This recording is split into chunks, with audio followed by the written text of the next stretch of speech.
titillate the juices. You know what? Woo! Right now. Woo! Woo!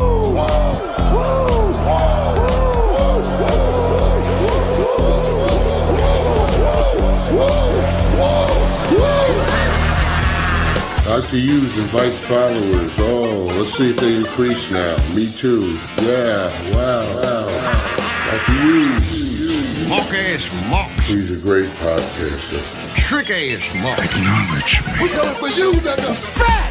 Yeah, Dr. Hughes, here we go. Keep plugging yourself, that's cool. First up, a man whose looks will serve your inner needs and desires. Dr. Hughes. Oh my goodness, Dr. Huge Show, Saturday, 3 p.m. once again with none other than the Sleaze. I'm here. Look at this, he's here. Doing this shit. Other than He's ready Me. to go. Everybody else better get ready to go and start liking the video, sharing it, going specifically to YouTube if you're watching on White Nationalist Rumble, or if you're watching on X, where they still shadow ban, they still do weird things, nefarious things on there. I don't like it. But On X? oh yeah, I just shared on X, so we're good so far. we still love you, Elon Musk, right? I love your Baphomet warrior outfit. I love the way you set up the Doge thing that went absolutely nowhere. It wasn't your fault. I like the way that you send rockets into the ocean, Sleaze. More on that later, right? How much crap is in the ocean? You know, we put a lot of crap in the ocean. That's right. Lots of rockets. Ships, planes. Mm-hmm. He's got that Starlink there. I like that. That's kind of cool, right? I don't know. We're just riffing right now, Mac Diesel. What's going on with you? Huh? Yeah. What's up with me? Yeah. How's your life? How was your It's day always today? awful. Every time people ask me about that every week, and I say it's terrible. I'm just waiting for somebody not to ask me anymore. Yeah. Mm-hmm. And then kaput. Yep. I mean, it could be worse, of course. You know, with all the things going on in the world, Sleaze, like amazing amount of news that we can't even talk about because, you know, I'd lose my channel. So we're going to stick to pro wrestling mainly today. Maybe some Dabbleverse. I don't want to lose any viewers, right? But we might have to do it because there's major Dabbleverse news. It's way more dramatic than the WWE lately, Sleaze. This Dabbleverse stuff. Yeah. But, you know, first things first, Road Dogg. I know everybody's shitting on him, and people love to pile on these days, especially on the social medias. But he's out at WWE. Everybody laughing and goofing. Yep, we're glad he's gone. All this stuff because, you know, he's one of the writers that is a part of this creative, which is what, Bret Hart? It's the shits. The absolute shits. And he was shown to not really know what was going on in WWE Unreal. The clips out there. I feel that he probably thought he was betrayed by Triple H. This is one of the angles. And I can see that. Why would he want to leave WWE? I just don't understand why he would want to leave unless there was something where maybe he just felt like he was starting to get shit on again. Do you remember around 2017? It was around the time where AJ Styles and Shinsuke Nakamura kept kicking each other between the legs. Mm-hmm. And that was supposedly all written by the Road Dogg. Everybody was goofing on him about it. SmackDown creatively wasn't very good. I think that he's getting that all over again. And maybe he's just had enough of it. I'm just speculating. What do you think about that? I think any segment I've ever heard that he's done hasn't been very good. And I think he's a very fragile person. Like, if you ever seen an interview, or especially like Unreal, he's super fucking fragile. So I don't think he can take even like the simplest constructive criticism. This is just my opinion, hypothetically. So yeah, they said it was after his review. Like, I guess just like any other job, they have a review every year, and they probably said do better. And he was like, "But I'm a former drug addict," and then just he decided to go because he can't take, you know, I guess living life. And of course, the rumor mill right away. Is he going to AEW with Billy Gunn? Fuck me. Okay, go. Bye. You know, if that's the thing. And everybody is, AJ Styles is retiring. He's coming to AEW. That's not the case ever. Like, shit. He probably will end up there. I guarantee it. Yep. The initial reports and rumors were that he was fired. Then it was, well, he went to WWE in person and said, listen, I'm all done here. Yeah. But, this is how the world does things sometimes. He could have been fired, released, whatever you want to call it, future endeavored, right? But, they will save some people's face out there and be like, well, we'll give him a different role, like what they did with what's her name? Not Pam Bondi, the other one that does all the ice stuff over here. What's up, Danny? Good evening. 1 2. Yeah, you sound right. But yeah, the what's her name? I've been seeing her name all week. The one that wears the big hair and like locks all the Mexicans up or whatever. You know the one I'm talking about, everybody. But she lost her job, obviously, was fired. But the right wingers, and I have nothing against right wingers. I don't like anybody, right? So I don't like the left either. Trust me. But they're all like, well, she wasn't fired. They just gave her another job. Well, you know what that means. Like, come on, stop fucking around. Why does everybody lie, Sleaze? I hate liars. It's the truth. I don't care if it lines up with your cults out here. The truth is the truth. And that's why I always stick up for random people. Like, I may come on here and seem like a hypocrite, and I may retweet people I don't like, but they're telling the truth. So I'll stick to that, and everybody else can fight over personalities and things. But, right, Danny's in the house. He is. I digress. Getting fired up already. And AEW is the minor leagues. It sucks. Glad some chuds enjoy it, but it's midget wrestling lame. We say dwarf wrestling around here, Mac Diesel. I don't. We say YouTube. D-Warf over here. D-Warf. Look at that D-Warf over there. Oh, I think dwarf is worse. I think the English thing is very elegant. That's almost a compliment. We also say piss midget as well. So it's you take a piss and you have. I can't even. I'll lose my channel. The angry pissy ones. You know what I call him? Midget. You know what I call him, Mac Diesel? I call them all actors. Get it? Oh, Eric the actor. Oh God, piss actors. Piss actors. Yeah, it's going back to we can say certain words again. They're all coming back. Like the world is healing, and you can say these words until. Podcasts and stuff, yeah. What they do is they keep giving you stuff and then taking it away and threatening to take it away or outright. They're flip-flopping on everything. So, yeah. Listen, I'm a big rules guy. I just need to know what the rules are. That's the thing. You don't know what the rules are anymore. Like you said, we could say midget one week and then somebody's slapping your penis the next for it. So, Well, I'll take a slap to the penis. I'll take any touch to the these days. Right. And maybe a kick, a punch. I think I'm into that now. A good stomping. Yeah. We don't have dwarf wrestling anymore. Meanwhile, little dudes ain't getting a check. No dwarfs in Wizard of Oz or Disney anymore. How progressive. Meanwhile, these little mugs ain't got a check. Yeah, right. Yep.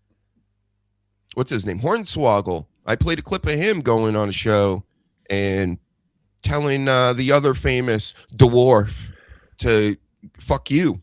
The one that was in Lord of the Kings or whatever and all these things. Oh, Dinklin there. Or Dinkelman. Dinklage. That's what Dinklage. Because that name isn't funnier than the other ones. Dingleberry. Yes. But he's he's a high class dwarf. And he looks at all the other dwarfs like they shouldn't have have all this work for being dwarfs. No.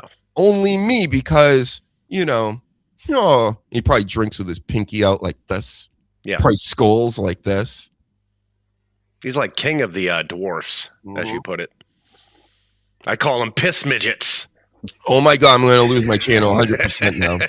You did it. This is your fault, Danny. You're bringing in all this weird lingo nobody's ever heard of. This ain't even English. I only speak American. All right. Yeah. So not proper English. Hello, proper English. Right. We're a bunch of fucking hillbillies over here. We've got our equivalents over here, trust me. Yeah. All right. So, anyway, Road Dogg, get well. Hope you're well. Is that what I came in at? Sorry. I hope he goes to AEW. I hope he, they don't. Do they have a creative over at AEW? It's just Tony Khan, right? Yeah, it's Tony Khan. It's Tony Khan and every wrestler that's there. He says it's him, but it's fucking every wrestler comes up with their own shit. So, yep. I wonder what the system works like over there. How so the wrestlers come up with these things and then they just run it by him and he's like, sounds good. Yeah. And then he goes, ow. So he lifts his head off the table and goes, sounds good. Sounds good, guys. Mm-hmm. Like, so you don't want to be the first couple of people that go into his office and run your ideas. You want to wait a little while so he's had a few bumps and yes, then you can throw the wacky stuff out there. I bet that's what Ambrose does. When you go in the first meeting with him, he's just got white all over his face like Scarface at the end of the movie. And he's like, how about you guys just bleed? Just bleed a lot. How about you try to drown somebody in a fish tank? You just start bleeding. You got some crack? Rogan. I don't know why he talked like that. I guess that's how crackheads talk. I got these cheeseburgers, man. Yeah. So Road Dogg will be over there pitching like nonsensical ideas, and Tony Khan will be like, hey, "Are they gonna bleed?" And he'd probably go, "If you want, boss." Is there a spiked bat involved? Maybe he's in that same stuff I'm into. He's just more, again, high class and more hardcore with it, where he's just like, he just wants to see people bleed and get broken necks and things like that. That turns him on. Allegedly in a boxing ring, YouTube TOS, possibly on a comedy pro wrestling show. Maybe. Yeah. That's true. That's what they call a sadist, you know? Or a mo, right? Yeah. I don't even know what I heard that years ago, and I always like I knew what it was when I first heard it, but I was like, wait a second. So when Mo wants to be beat up, Sleaze, that's what you're telling me? Sure. Sure. Can we look this up right now? You want to Google it? I'm Googling Google it. Urban Dictionary. That's where I go to. Urban Dictionary is yes, that's where we get all our facts. Mo. M-O-E, like Mo's Bar, right? Sure. A Mo meaning. There we go. Mo is a personal feeling, thus you could find whatever you want, Mo. What? Huh? What? Okay. Why? Wait, infatuation with girlish kind of cuteness? That's not what we're looking for. I thought Mo's got beat up. That's what I thought. It's a Japanese slang. Are you seeing this? I'm seeing, you know what? This is the thing. Ever since I don't search things anymore, really, because anytime I do, I get all these different answers. I don't know what the fuck. I can't even find definitions of words sometimes. Yeah. This one that I'm seeing it says it's Japanese slang for intense affection, adoration, or protective, nurturing feelings towards fictional characters. And then it mentions like anime and video games. What? Huh? You know about this, Danny. You know anime and stuff. Are there Mo's there? I've not heard that, no. The fuck? Anyway, moving on. I guess it's not that important. Maybe they don't get beat up and things by dominatrixes, but I thought that's what Mo's did. Hey, remember back in the day, guys, like when our slang actually made sense? Remember that? The good old days? Like fat. Yeah. Yep. That is my favorite one. PH. PH. Mm-hmm. You know who's not fat lately is this CM Punk, who we call Phil over here because they call him Phil on the show too. I mean, I guess everybody's just Mark and Phil, as we've been saying. Vindicated once again over here. Now Danhausen calls him Pepsi Phil. Right, because of the tattoo, right? Yeah. Right. Yeah. Clever. It's so fucking boring. Everything's so boring and stale and stupid. Like, Danhausen's your big get. And I don't know if you guys remember, but over the past year of doing the show again, I've been telling people here and there that I'm not a Danhausen guy. This is like, what's next, WWE? We're gonna go grab Orange Cassidy, sell a bunch of merch with him to the silly marks, and then what? Bore Dr. Huge to fucking death again? Yeah. It's like, I get it. He's quirky. He's got this weird sense of humor. But I think in about a month that, to me, I'm not saying the general public, because they're going to eat this up. His T-shirt is already the number one seller, so I get it. But for somebody, like us, it's how many weeks are we going to see? You're cursed. Like, it's cringe. Yeah, it's cool the first 2 times, but it was a part of the reason why I wasn't watching AEW. I think it's just like, and I don't mind the goofiness in wrestling, right? But I kind of want my wrestlers to do all this stuff. And maybe he's going to have some matches, but we know what those matches are. It's going to be over the top silliness. But okay, for a corporation and what they're doing, everything very corporate. They want that kid money. They want to sell him curses and demons and things. Yeah. I mean, it's a win-win all the way around. And I don't need to watch any of this anymore. I get it. I know what it is.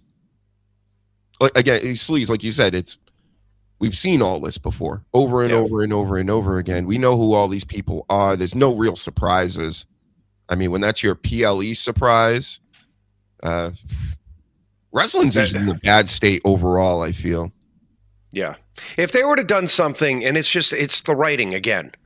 Hopefully it's going to change. Road Dogg out.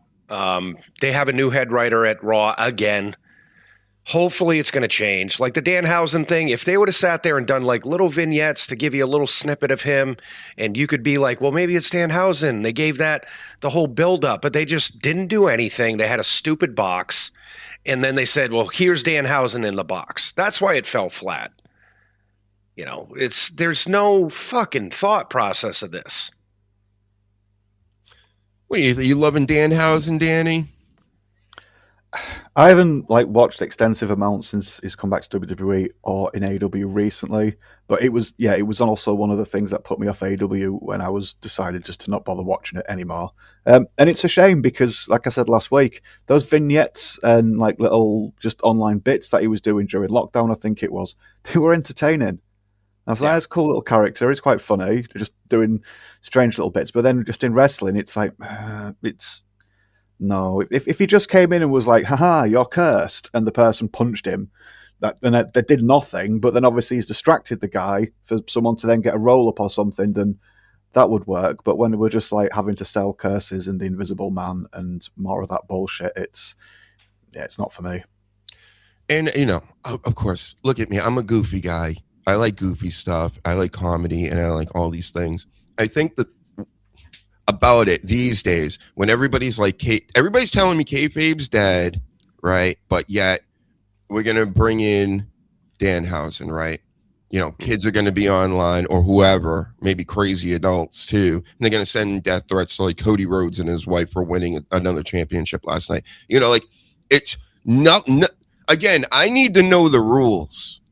Right. What are the rules to all this anymore? There's no societal rules or anything when it comes to any genre of entertainment or anything you're into. It's just a mixed.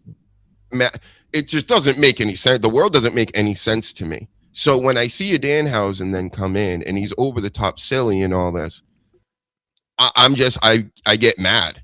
I get mad about it's because all this together isn't computing to me. Yeah. I guess what the WWE is having a mixed bag for just kids, because it doesn't have to make sense if you're a kid. But the most of the people that consume this are their parents or older people. That's who the kids can't be buying hundreds of thousands of dollars worth of WWE tickets a year, which I mean people are doing hand over fist. So I'm just saying, like, is this entertainment actually for you guys? It cringes me out the same way like Disney. I just saw a Disney ad on YouTube, and it was a chubby, I assume Lesbodian, I can only assume hairdos, look, all this stuff, and I'm pretty good at nailing these things. And then it was like two other like hipster white people, like in their 40s, see Mickey Mouse go by, and they're all like, "Ooh," and it's like they're trying to get more.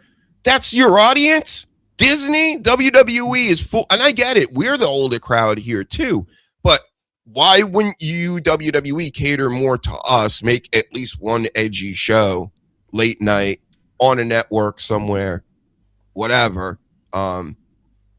This just doesn't make sense. That's why I'm not watching this shit anymore. Because I'm not watching this kid's show. There used to be back in the day, and there's not anymore, because every single company is trying to grab every single demographic. There used to be shows that were just for us. There used to be shows that were just for kids. There used to be shows that were just for, I hate to say it, even like black people and white people and Martin. Now, yes. But now it's like every single company is trying to grab every single demographic. So it's like, that's where you're getting all the convoluted fucking confusion when you're watching any of this shit. It's like, is that for me or is it for her? Is it for him? Is it for the kid? Is it for the fucking dog? Like, who is it for? It's for nobody nuts. At the end of the day. Yeah. When I watched Star Trek, right, which was always towards one fucking demographic, okay? Now, I watch this new Star Trek series that started off good, right? It started off as like Star Trek, and you're like, cool, this is Star Trek. It's for certain demographic, which I fit into. And then it goes into like the second episode, and all of a sudden it turned into a teenage fucking show, right? And you're like, well, what fucking changed? Oh, okay, because they want me, and now they want the teenagers. Then it turned into they have a fucking Klingon that's gay. Okay. Yes. Yep. And then later on, this Klingon puts a dress on. Yes. So it's like, to sum up all of entertainment now, it's watch Star Trek Academy, and that's what they're doing.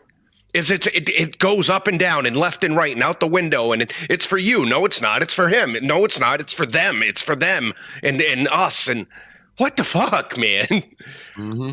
They've done it so many times, though, now. You wouldn't actually have to give that one example to people. Yeah.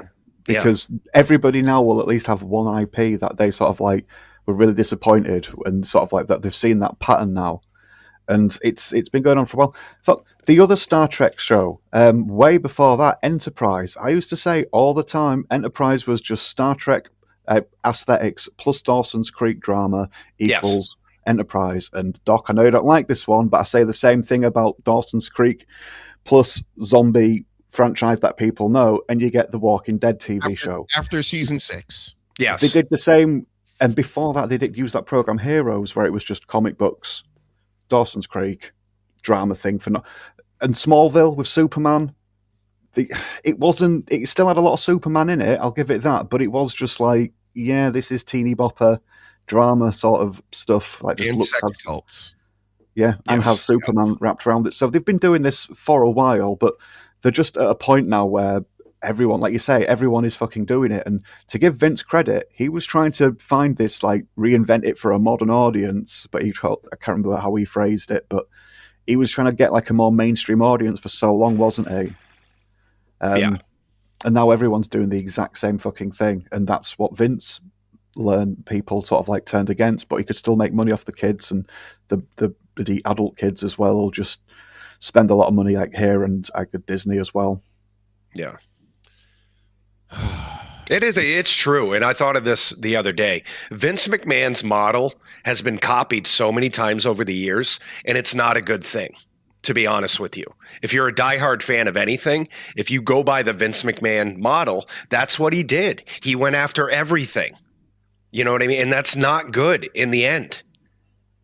now they're really going after everything. I mean, Tom Brady might be involved in the Super Bowl. Did you hear about this? And I'm a Tom Brady guy. Like, I'm a Patriots fan, all this, but I kind of jumped off the Tom Brady bandwagon like this past season when he's like, oh, he doesn't care who wins, the Patriots or another team. He has no allegiance to anything. He'll sell you a $1,000 bag of peanuts and then for health reasons, and then the next day, sell you Pizza Hut on TV. He's like one of these guys. He'll like work with charities as long as he's getting paid like $500,000 to do so. Like,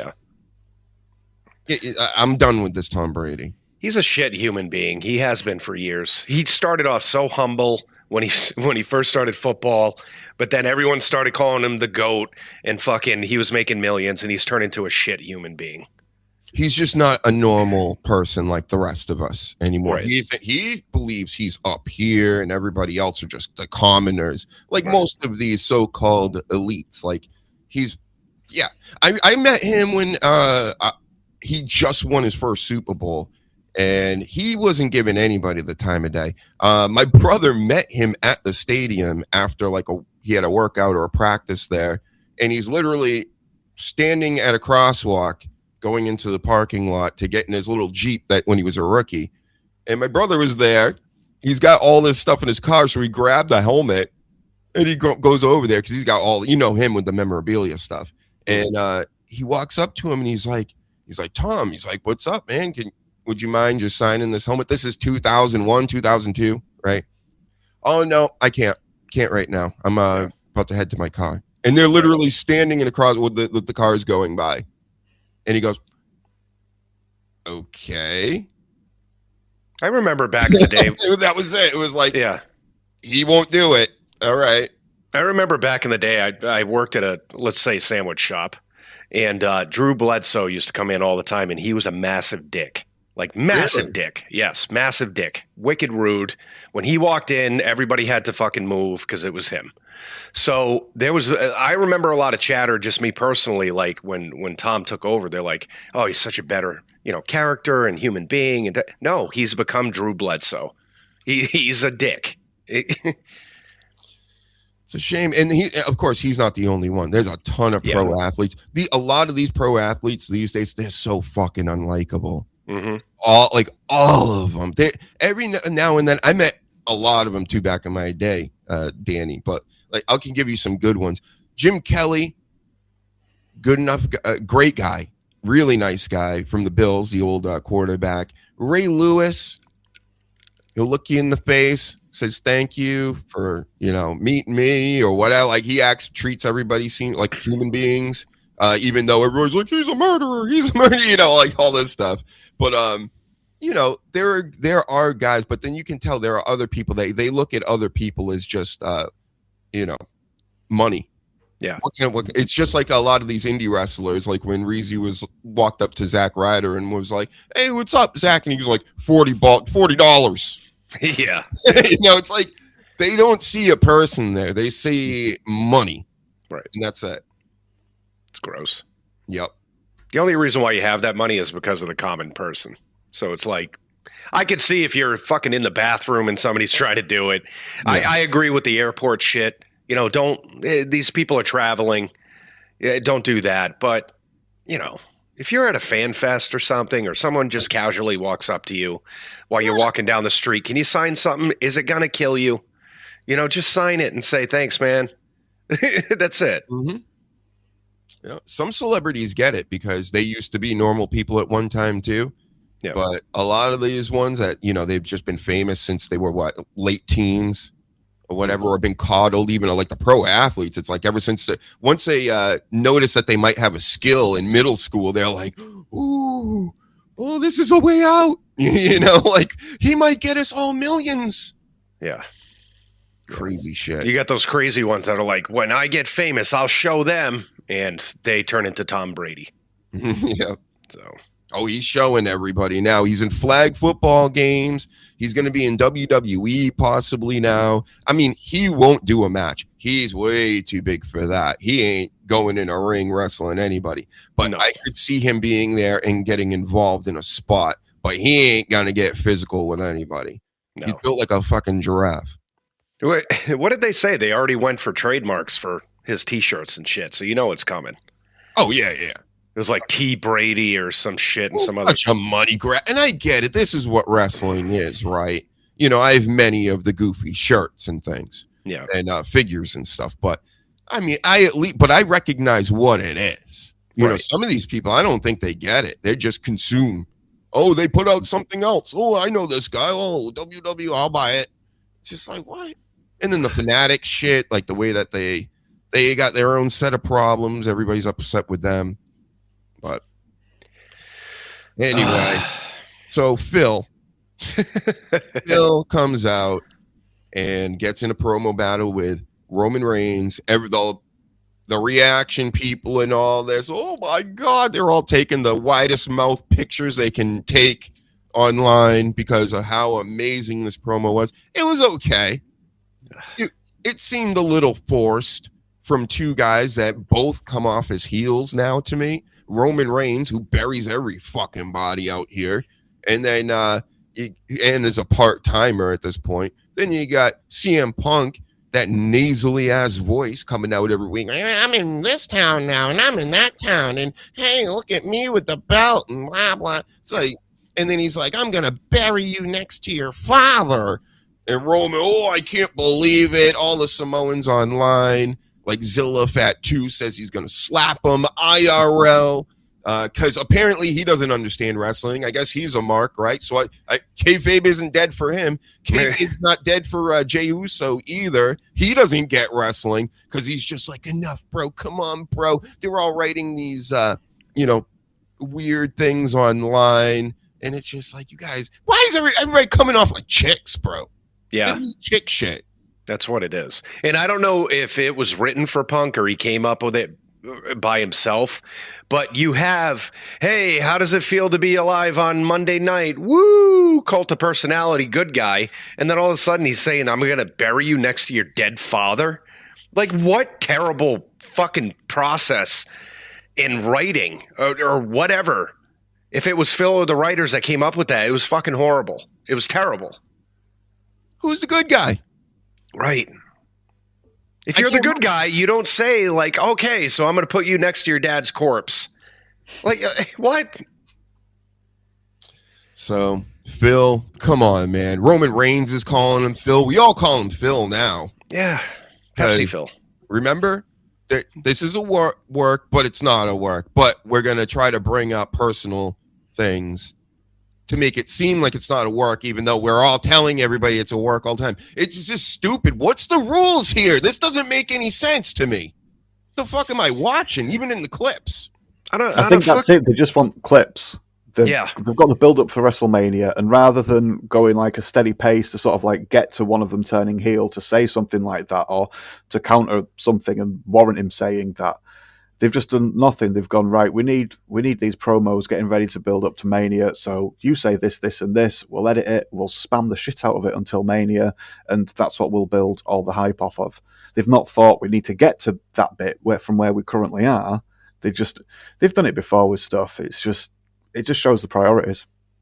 And it's gross, too, because, we've turned into basically going on YouTube and watching clips, which means that we're not a number in the Netflix figures or the SmackDown figures or even the PLEs at this point. So what are you doing? You're literally telling people don't subscribe to Netflix, don't subscribe to ESPN, Paramount, or whoever the fuck owns these IPs now. Just go to YouTube. That's free. Like, what kind of fucking sense does that make? And then they sell you VPNs during their podcasts. Fuck me. No, everybody's just this is like one big cash grab, no matter what we're talking about. That's all this is. Like, even video games. That's why I always bring up Arc Raiders, because I was almost done with video games. I'm like, wow, I think I might be retired. I haven't seen a really good video game or been able to play one or enjoy one in like years. I was just playing Tekken or Tetris here and there to kill some time whenever. But then Arc Raiders came out. It was $40, and I'm still playing it months later. I'm like, this is This is fucking amazing. And all it takes is somebody going, we're going to make something that everybody likes. Yeah. All these other people in Hollywood and wrestling and this, they refuse to do that. They're doing what they want to do more than what the audience wants. Right. Because they're like, fuck the audience. We want more audience. We don't care about what the audience we got wants. We want everybody else now too. And that just makes all the creativity, and that's why it's so lame, because it's McDonald's. Yeah. If they want to appeal to everybody, you got to start making fake hamburgers and just pass them out to everybody as much as you possibly can and put as much advertising money behind it. And that's what WWE is now. It's like, oh, look, we're over here and we're over there now, and it's over here. That's all cool, and everybody's going to know about you now. But your product stinks. Yeah. Yeah. And prime example, they don't care about their audience is that they blacked out all these places around Las Vegas. Even ESPN came out and said they were pissed about it. Mm-hmm. You know what I mean? Because the finally it's catching up, where it's like the ticket sales, even when they did a promo, they couldn't move the tickets for WrestleMania. So they said, well, you know what we'll do is we'll say, fuck the fans that want to go to a bar and have a good time with their friends and do it in that setting, because we're going to try to force them to come to the fucking arena and pay thousands of dollars instead of hundreds for beer and chicken wings and good times. That's how they're saying, fuck you, fans. Oh, way more ways than that.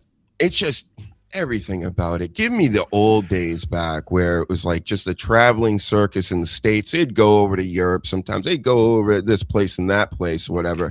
But now that they're fully global, like all these other brands, football and everything else, it's watered it down. It ain't for us anymore. Yeah. You know? But even when it became a global thing, you know, years and years ago, they still stuck to their guns with certain things. Now they're like, nope, free for all. We don't give a fuck. Yeah, whoever's got the most money. Yeah. Yeah, that tap came on gradually, though. To begin with, like when Vince first went public, it's like they diluted a little bit and a little bit each time. And it was inevitable. As soon as they went public, that was fucking it. They were going to have to answer to other people.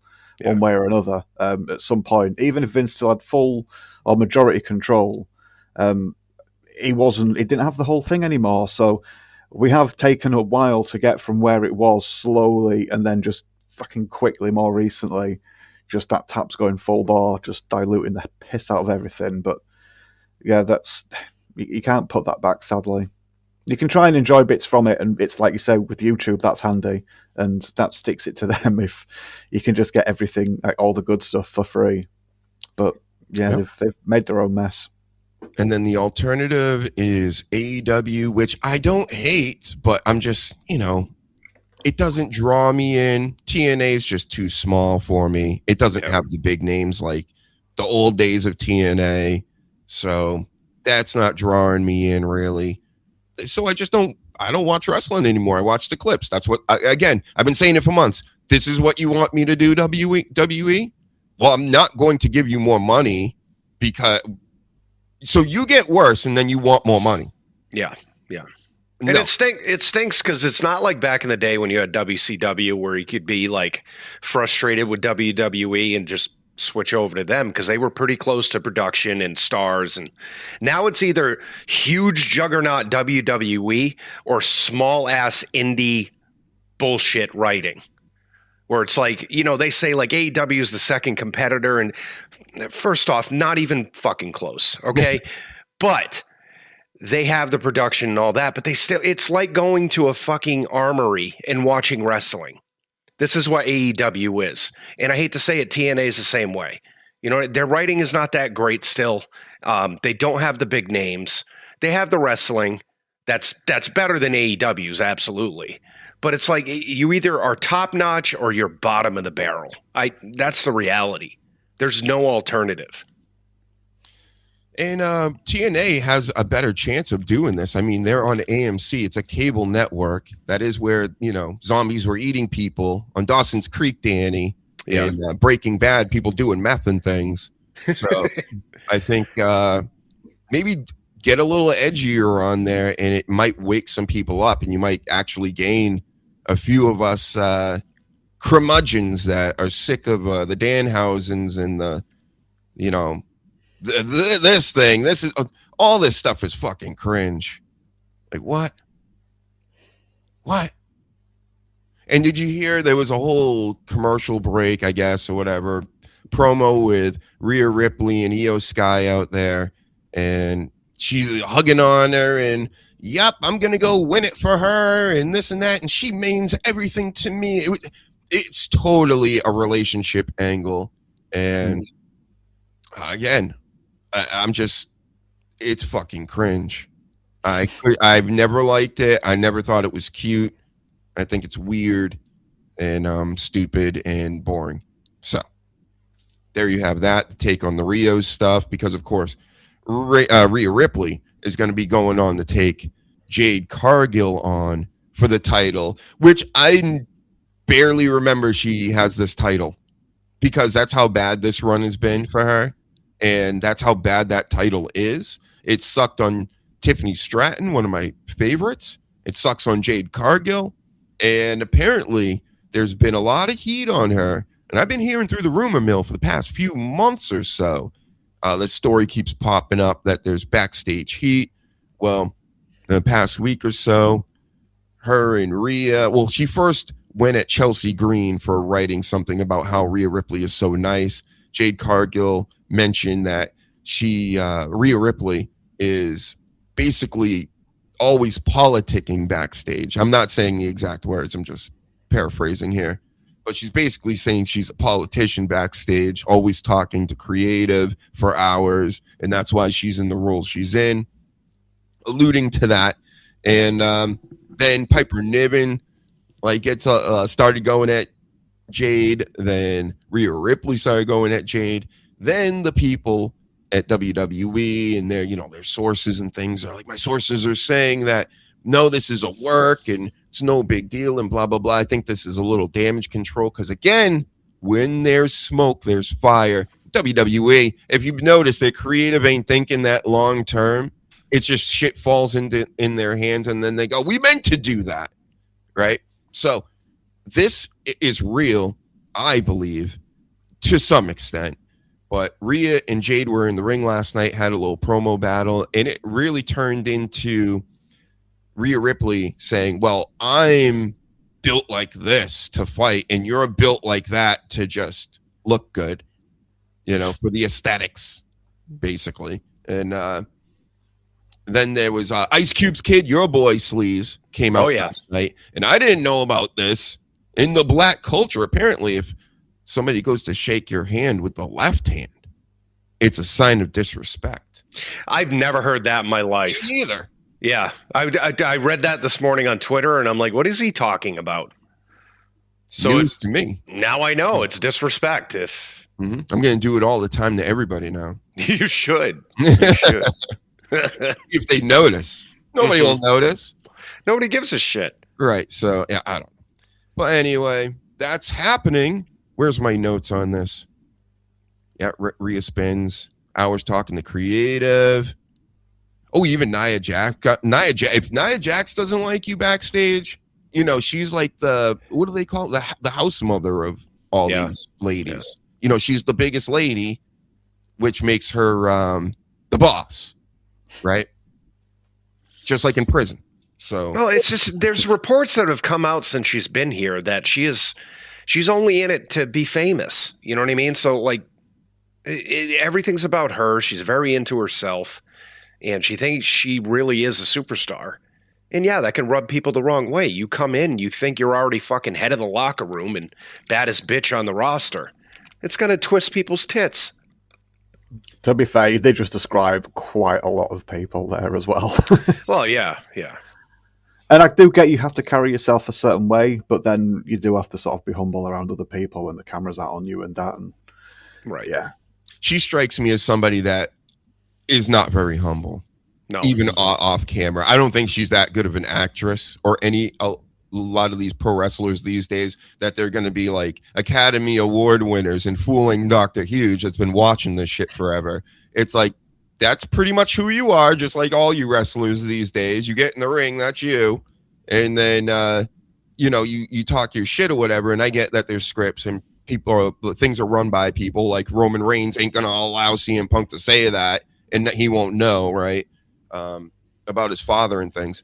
But it's just, I love in their own words, supposedly they said, like the E or the sources say, there was no heat, but there was disappointment. That goes right there. That this isn't a work, even if you say so. Of course, they're disappointed because they're pissed because they're like, "What the fuck, this chick?" Because she's being an asshole, and she has shown to me that she kind of seems like an asshole. I think she's a bad guy, but even when she was a good guy, I wasn't believing it. So. And it wasn't just like one or two people coming out. There were like numerous people coming out saying you're an asshole. Basically, you're a bitch. Yep. And I mean, good luck going at Rhea Ripley. Yeah. Even if you're fighting her at WrestleMania and you think you're going to stir something up, maybe not use that she's a politician backstage. That's not kayfabe. No. Mm-hmm. These people suck. Like these people nowadays just suck. How about LeBron James the other night? So he flops around, lands on the floor, forgot which arm he hurt, by flopping around. So then he started like holding both of his arms. Yeah, we're to that point. We've come to that point. There's kids on the internet now in basketball games. Like this one kid in a high school game went up for a dunk, missed it, and then instantly like grabbed his leg. And then all the people in the crowd were like laughing so much. It was a black crowd. So they all start running around and hobbling, holding their legs and falling on the ground and stuff at the game. I don't understand. Well, I do because, the NBA is obviously fixed. But I don't understand, let's say in some bizarro world where we had real basketball, if you started pulling that shit and they review the tape and you can clearly see and you can verify with 2 or 3 other fucking, referees or whatever that he did that on purpose, you should get a fucking penalty against you. Wow, big fucking thing, huh? There's a flopping penalty that came around the past 10 years. They just don't use it. You can travel now. You can double dribble. There's no rules, and it's whatever they want. It's honestly, it's probably the worst sport I've ever seen out of any sport I've ever seen. Like the way it's set up, there's no rules. They just cater to the celebrities because these aren't players. These are actors and celebrities, and it's pathetic. It is. It's the worst. I tried it a couple of weeks ago. I did. I tried watching an entire game because I just had shit to do. And I'm like, this is a horrible product. Like, I don't know how they have people in the stands. I don't know how they fucking pay these people through sponsorships, millions and millions of dollars in contracts. I don't know why we're feeding into this. It is a terrible, terrible sport to watch. Worst in the world, I think. And anytime I hear news from them, it's like they got a problem with white people. So like white people, something's always a problem with white. It's like, what? So the ref gets in Draymond Green's face, but he doesn't. And you see the picture and he's like, he put his hand in my face. He gave him one of these, which refs do all the time. While they're talking to other refs and doing other things or, whatever. It's just, it's happening all the time. And then they're so entitled. Yeah. And I always bring up Russell Westbrook. He's with the Kings now, who's the worst team in the league. And I just watched late last night because, of course, they're 3 hours behind us.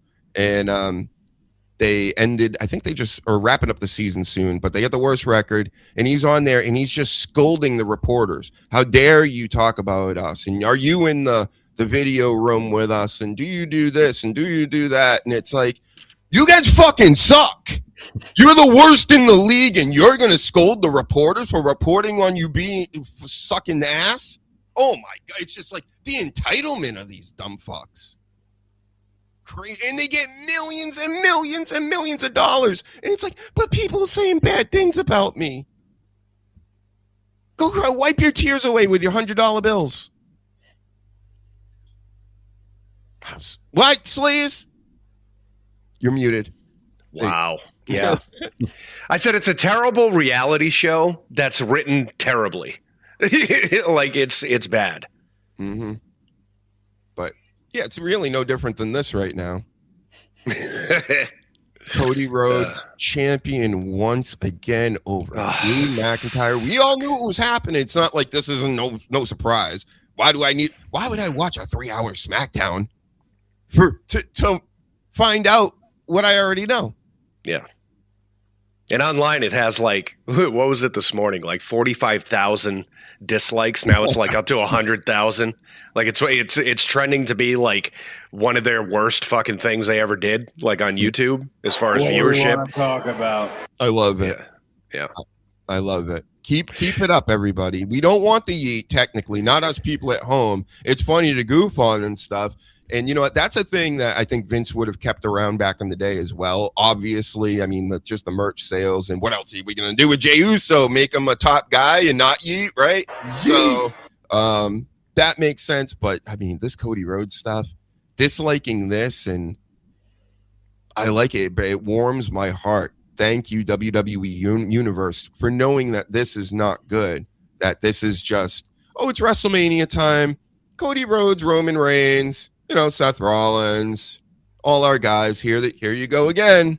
Same thing as last year. And do you know the deal as to why they did this? No. Like behind the scenes. So Drew McIntyre is going to start filming the new Highlander reboot. And that's the reason why they're pulling the belt off him. But here's the deal, okay? Why did you put the belt on him to begin with if you knew that this time of year he was going to be out for months to go film that movie? Poor decision, poor writing, poor thought process. They just said, yep, everybody loves Cody because we have no fucking clue as to what the fans really want. So that's what we're going to do. And then you're going to have Triple H come on Unreal and be like, yep, it was a whole, you guys got to fucking wait and this and that. And look at our fucking room full of idiots. And writing, it's bad. We do what we do. And it's bad. All right, Danny left, and now he's back. Nice. Whoa, sorry. No problem. No screen, but we can hear you. Yeah. Uh-oh. No, it always goodness. makes me switch a couple of times before going back to the one I want to use. I wish I could take this picture and put it over it. And everybody would think he had like that British accent. Is he from England? No. Who, sorry? No. He talks normal. Oh, he does. He talks normal.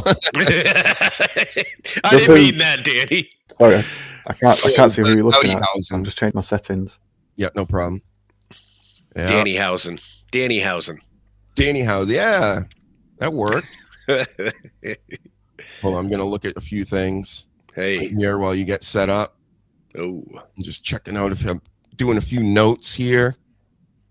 Checking out the notes.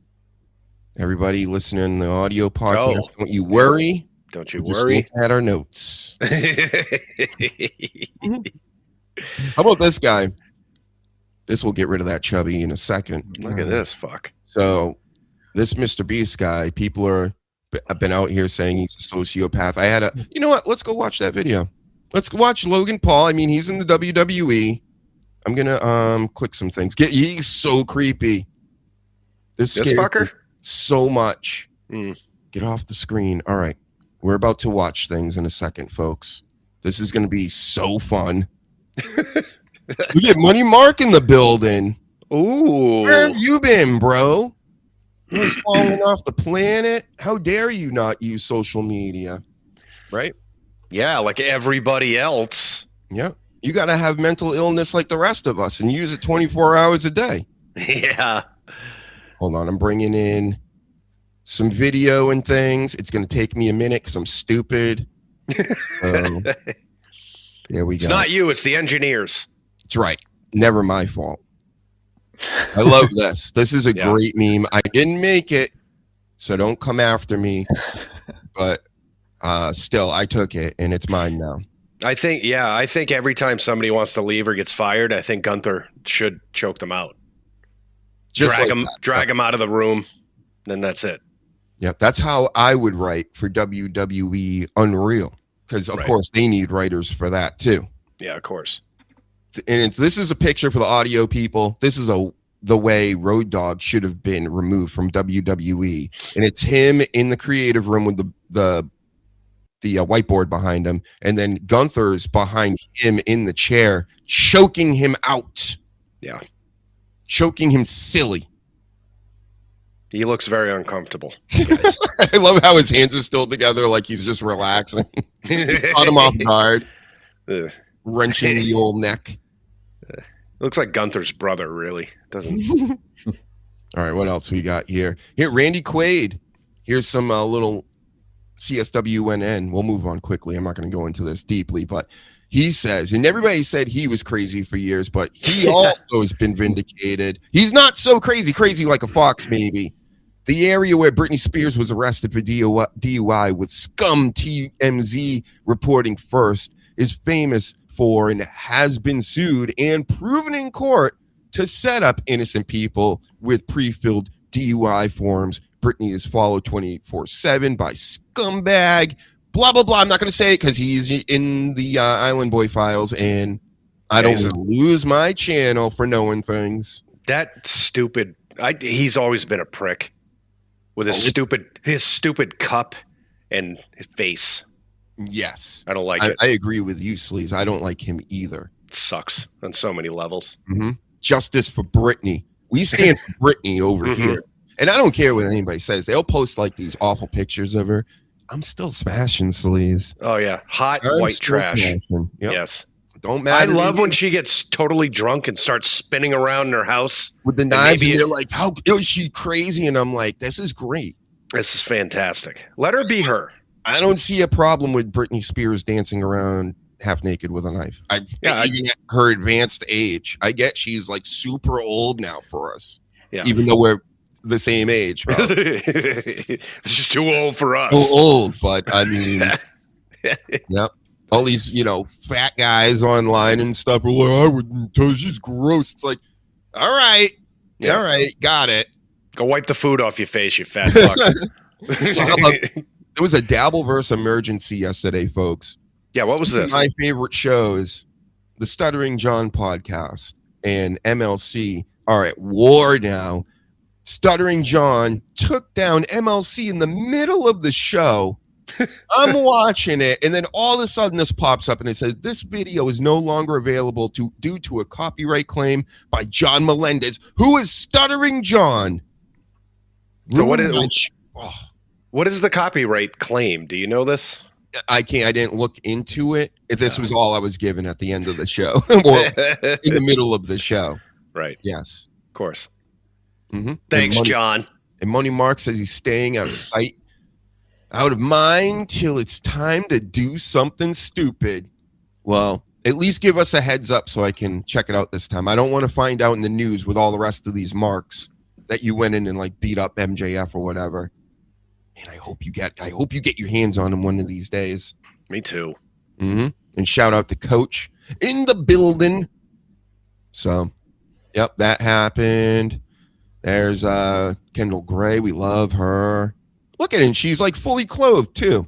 Yeah, crazy. You know what I mean? I still like it. How about that? Yeah. Yep. There's Norm Macdonald goofing on The View. Here it is. Here's the video I wanted to see. Let me. I'm gonna speed it up 2 times because I'm sure he's like one of these flag guys. Oh, you know what I'm saying? Mm. I'm sure he does Stuttering John deals. But I'll just tell you right now, obviously, I know a lot of people don't like Logan Paul. I don't like Logan Paul. I have a great radar for bad people. Bad guy right there.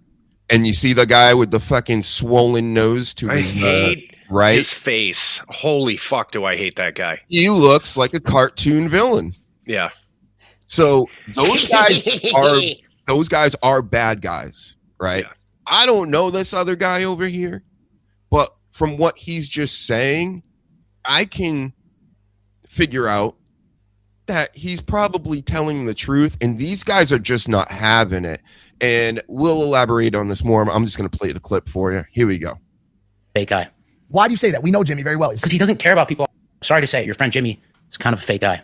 Why do you say that? We know Jimmy very well. Because he doesn't care about people off camera. I'm going to say it right now. He does. He does. Have you met him? Hey, your friend Jimmy is kind of a fake guy. Sorry. Why do you say that? We know Jimmy very well. Because he doesn't care about people off camera. I'm going to say it right now. He does. He does. Have you met him? No. Have I met him? Mm-hmm. I've talked to him on YouTube, and while I was making my videos, and the second my shit got deleted, it just goes. It's not a real person. Maybe he just doesn't care about you. That's true. I love it. Maybe he just doesn't care about you. You know those guys, Sleaze? Like, have you ever come across people that are like, or Danny, where, you know, you're trying to tell them how somebody's like a scumbag, and they're like, well, they're good to me. Yeah, yeah. Oh, they fucked you over? Mm-hmm. Oh, they did this and that and to you and to this person and that person. Well, they're nice to me. That always like infuriates me. It's like, so you don't believe me. Either you don't believe me, you just don't give a fuck until something happens to you. Yeah. There's a female in my personal life that is dating a bag of dicks, and everybody will go to her and be like, why? Like, you piece of shit. Like, and she says the same thing. Well, he's great to me. Okay. Sure. Wait and see. Just wait and see. But right. Here we go. Here's more of this. Dude, if he doesn't care about me, then he doesn't care about other people. My entire channel was helping people. Don't fucking be in a conversation with me about helping my YouTube videos, and the second I get banned, you go ghost. Okay? That means you're just not a real person. Well, what if his business was dependent? Seriously. I mean, you can't. It's like, dude, me and you were in a group chat. We're talking about just your strategy for Lunchly every week, and then you just get deleted. And it's like, you message me. I'm just like, let's never talk to you again. Do I care about Lunchly or friends or whatever? Like, my whole video concept was helping people. So he doesn't care about people. We can move on. Wait, hold on. No, because we can't. No, it is. I mean, so I say that as in I'm just putting myself in my position, in his shoes. Like, bro, if Beast needed any type of help, I'd help him in 2 seconds. I'd help anyone help him. But what help did you need from him that he didn't give you? Just answer me. My YouTube's deleted. Just answer me. You're answering me 3 weeks ago. I think that's about fair. About my title. My. All right. He thinks it's fair. So I guess he gets it now. But then they're still going to disagree with him at the end because, you know, Mr. Beast is really rich and he's got a lot of power. So we better be real nice to him. You know what I'm saying? Fuck and of him. course, Logan Paul's never going to get banned. Right. So he's thinking, well, that shit happens to poors like you that come out of nowhere with good ideas or whatever, you know, but that's not going to happen to me because I'm baked into the system. Like, I can literally scam people out of shit and like the judges will like let me go. So he's kind of almost like in that untouchable group in the entertainment, you know, and then you got guys like this I've never even heard of. And he's like, yeah, I thought it was weird. I got ghosted because I'm no longer useful to somebody. So he figured out, hey, I don't think that's somebody that's like a real person if he only was talking to me because of what I could do for his platform. You understand? Yeah, and what's amazing is these people get surprised when people do this shit to them. You know what I mean? In the entertainment reality business, whatever the fuck they're doing. Like, that's why we say all the time, like, we ain't paying you to come on the show. We're not doing this. We're not doing that. Like, people are going to fuck you. They're out for themselves. That's why he has fucking millions of dollars. Mm-hmm. You know, that's the reality of this business of entertainment. Having people on the show is the best way I could pay somebody, in my opinion. And it doesn't matter if there's one person or a million people watching. It's my platform and I'm allowing people to be on it. That's like kind of cool, right? But then to just shut people off just because they can't do anything for you. Yeah. You know, oh, you got banned somewhere? So, yep. Not even going to talk to you because you got banned, bro. Right. So let's let him finish up. Just to play devil's advocate, it could also, I don't know what this fellow did that upset Mr. Beast. So, sorry, I don't know what this guy did to get banned. And if it was something political, it might just be something that Mr. Beast doesn't want to go near because he has people behind him or whatever telling him he has to have a certain opinion on stuff. That's true. So, I heard it's still a dick move to just ignore him. But it's just, I'm just trying to think of other reasons why you would have just stopped talking to him. I would even just be like, hey, I'm just not fucking with you anymore because of this. Yeah, I was going to say that too. Yeah, just tell him what the fucking reason was. Don't be a pussy and just ghost somebody. That's like the worst. And because, I mean, when you're a creator of any kind, you got products and you're linked up with Mr. Beast and you've actually been talking to him, like that's a major deal. That's like talking to Jimmy Iovine in music. It's like talking to any like bigwig, Ari Manuel at TKO. You get in with them, you're pretty much set for life, right? So when you get ghosted by him, it's worse than getting ghosted by a 10, right? A perfect 10 lady. So here, again, I'll let him finish up. I just think this Logan, just listen to the way they counter these arguments, and it just sickens me. Hey, Beast, the title of my YouTube video is this. What do you think? Oh, well, I think this, that. Hey, Beast, I'm deleted off YouTube. Like, what's going on? Wait a second. Just no answer. Wait a second. So he was helping you. He was. And then you're upset that he stopped helping you because your channel got deleted because of stuff you did? Sounds like you got to take some accountability, Steve. That's all I'm saying. And I'll tell you why I'm leaning so hard into this, because I see this Mr. Beast. I like Beast. I just think if he actually cared about people, he would just help. No, you're generalizing just because he didn't help you get your channel back after you pissed off YouTube. I'm not generalizing. He doesn't like people. The guy's giving away tens of millions. I wonder how he pissed on YouTube. When I looked at the comments, it was just saying that he's a drunk. I'm like, well, how does that affect his YouTube? Right. But plenty of drunks on YouTube. Oh, of dollars to random people. Have you seen his face while he does that?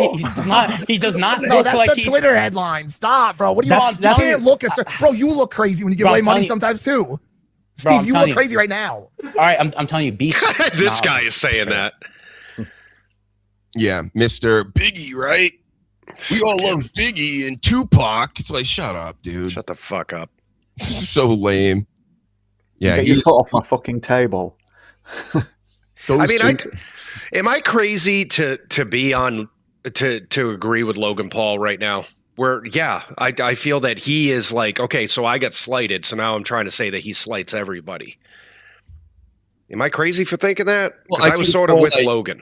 I think he's like, well, he treats me like this. If he treats me like this, who he was just talking to all the time, we're going back and forth. Oh, hey, what's up with this? And then all of a sudden I lose my channel for whatever reason, right?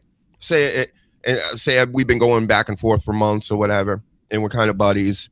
And then all of a sudden I'm like, hey, my channel's been destroyed on YouTube. Is there anything you can do? You could write, there isn't.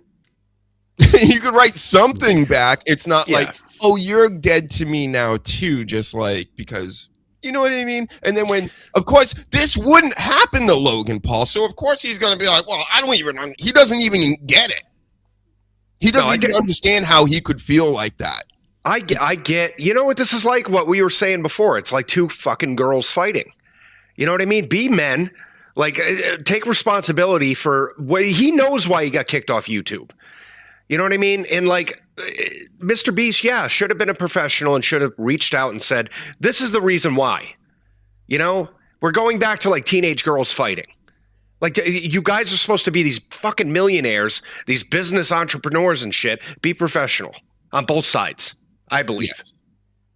And then, of course, I just can't stand Logan Paul and his buddy there. Was he Mike? No, yeah. Oh, my God. He sucks. Yep. His co-host. I'm getting so sick, and I hope I don't do this. Tell me if I do, because I'm so opposed to this.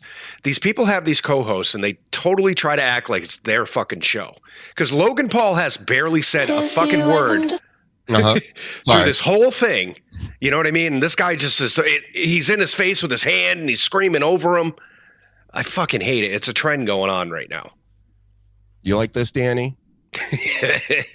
You can't say you like it, right? Mm-mm. You don't like that, do you? If you don't like this, then I don't know what else to do to see if I can get a reaction, right? Not very productive, whatever she's doing. Look at this. She maybe relocate to the kitchen or something, and then I'd be like, there we go. That's a big improvement because you've made something look much. She's my favorite wrestler now. Oh God, huh? Jesus, that's crazy. All right. Well, more on that later. And, with her, the first time I saw her was her doing this kind of stuff, and I'm like, okay, you got me. But then I saw her wrestle, and I was like, oh no. Oh, I gotta get rid of the page. I thought she was off the screen already. Yes. Yep. Wow. But either way, Logan Paul and that guy are still jerks, and they're wrong. Yeah. No matter what they say. Thanks. Everybody, this is a world full of children. I don't know if it's because we're fucking pushing 50, but yeah, it's just an unprofessional fucking world. Full of kids. Who? I'm 26. Listen, I refer to myself as we. You got a mouse in your pocket or something? Me and my little field mouse. I call him Mr. Beast. I love that they just call him Jimmy and Beast. Yeah. Yeah, they dropped the Mister, I guess. Yeah. Yeah. So we talked about the Cody thing, Drew McIntyre. I mean, sounds stupid. We talked about Cody and Brandy getting death threats. I guess they're getting it because of the winning of the title again. It's just come on. Our truth. You got a fake belt. I'm gonna set your house on fire. Right. Our truth is officially bald now. About time, you know. He must have been listening to the podcast. And Jacob Fat 2, you're next. Remember, I told you it was going to be our truth, and then you're going to do the next one to be bald, and then you can't shake your. Maybe you'll have one dreadlocks just somewhere that you can keep. They'll give him fake hair like Kane. Yep. Yes. I love the mask with the wig on the mask. That was the best. Yes. Yep. So, I mean, that's big news. Andy's tagging up with one of your favorites, Danny. Can you guess? Give us a guess. Who's R-Truth tagging with now? Pat McAfee. Your favorite. No, Daniel this guy. Priest. Fucking bell end. So I'm watching this, and I kind of felt bad for Priest because I'm like, he just keeps going lower and lower and lower. He ended up on main event, and they're like, well, we're trying to keep him healthy and things. But then now they're like reinserting him back in, and now he's teaming up with R-Truth, and I'm just like, oof. Not like R-Truth is bad or anything, but we all understand where this is in the card, right? We're talking about lower SmackDown card now. He's now like wrestling with like Umberto and Angel Garza and like the like. Exactly where he belongs. Oh, yeah. Beautiful to see. Wow. I love how you said that they're saying they're trying to keep him healthy. How about stopping him from getting loaded on every single flight and dressing up like a superhero? How about that? He does that too? Yes, he's the one that dressed up like Superman or Spider-Man going over to Saudi. Like, how about that? How about cut down his alcoholism? Jesus. I don't know. I don't agree with that. Oh, a little bit of the bubbly. Mm-mm. That's from my expert analysis. Fuck. Anyway. All right, get off my screen, Priest. Yeah. Back to Logan Paul for a minute. He might have said something kind of smart a little bit. He said that people are slipping and sliding all over the ring, and maybe the Eli Drake spot is because the ropes are so slick. Also, because the logos they're putting in the middle of the ring, especially the colored ones, are really slippery. So you got to really take your time and get used to these logos in the middle of the fucking ring. But not his, of course, not the Prime logo. That one's fine because it's not. It didn't have color on it, right? But all the rest of them, got to get rid of those. I don't know if they still do it, but do you remember we've gone to Raw and stuff, and in between each match, they changed the mat. Mm-hmm. So like, why aren't they wiping down these fucking ropes? Why are they dripping wet with freaking baby oil? Like, wouldn't that, they got like 10, 15 dudes that come out and rip the mat off quick and put a new one on. Just take a towel and maybe rub down the fucking ropes. Could be the ropes too, just themselves, not even the baby oil. Because these guys aren't really coming out baby oiled up anymore. You know, Vince is gone and they're not as wet as they used to be. But one of Logan's things was they are full of that shit. Mm-hmm. They're slippery as fuck because people have been in and out of the ring. He said something like, don't quote me on it, obviously, again. But like he says, if you're the last match or something like that, it's full of fucking slick shit because everybody. all sweat and shit, especially if you're not changing it. Yeah. Yeah. Wipe the shit down. How tough is that? You're out there doing it anyway. God, just put us in charge. Fuck. I mean, we'll take all those logos right out of the ring and make you way less money. You know what we could do, right? So they have the guys, with the black shirts, all the crew people come out and they change the mat. We have girls in bikinis come out with towels and they wipe down the ropes. Mm-hmm. And they're baby oiled. Right. Right. Not the ropes, just them. You just freed up some money from Road Dogg. I mean... Or give them toweling-made bikinis so they can just rub themselves on the ropes and dry it for you, saving even more money and accidentally adding to people's imagination. With you saying that, Danny, I just got emotional. I really did. I really got emotional. A tear in the eye. Oh, fuck. That's the dream. So they'd still make loads of money, even if they didn't have all those adverts. They would make less money, yes, but they would still be making shitloads of money. Right. Mm-hmm. It's just, can we get one wrestling show? You guys you got Raw for 2.5 hours. We got SmackDown for 3 hours. You got NXT for 2 hours. You got all the PLEs and this and that and blah, blah, blah. You're on Peacock. You're on Netflix. You're on Tubi. You're on, you got things going on everywhere. You can't give us a 1 hour old school wrestling show put on by WWE that maybe even looks like NWA, or even buy NWA outright or absorb them and then have them do like some of the ECW old school crazy shit. Like, they don't have to go crazy where everybody's naked and bleeding everywhere, but like just with real world angles that were going on like in the old ECW, and just things that would interest men. Is that crazy to want men to be interested in your pro wrestling product of violence? Yeah. And have all your sponsors alcohol. Right. Because that's a big thing with me, is like, people are bitching about these crowds, because back in our day, we would go there and we'd pound beers and shit. And then you're drunk and then you have a great time.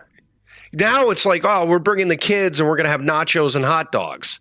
So, of course, you're going to be sitting down going, you know what I mean? Like, there's sponsored by Budweiser, sponsored by even Wheatley Vodka. Like, fucking... all these old videos, because I made another Trippin' Balls episode 2 on the Dr. Huge Show YouTube channel. Go check it out. But I'm watching these things, and when you would see the crowd pop, everybody had a poster in their hands. The crowd's all standing and practically jumping. Everybody in the crowd is moving. Then you watch, like, say, Chicago this Monday. It's like a Japanese crowd. They're just kind of like... Yeah. Because everyone's all time. When your top guy is out there, the Rocco's out there back in the day, and it's like literally pandemonium. Yeah.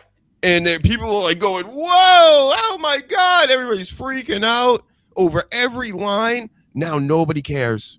They're just sitting there like, yep. Oh, Roman Reigns is here? Oh, okay, we do this, right? And then we sit down and fucking shut up. Yeah. And post online during the thing saying, hey, everyone, I'm at this thing. I'm not paying attention to this thing because I'm busy talking to you about the thing. But yeah. Yep. It annoys the piss out of me. But I think that's one of the main differences. Because when you were there in like the olden times, what you were watching was all there was.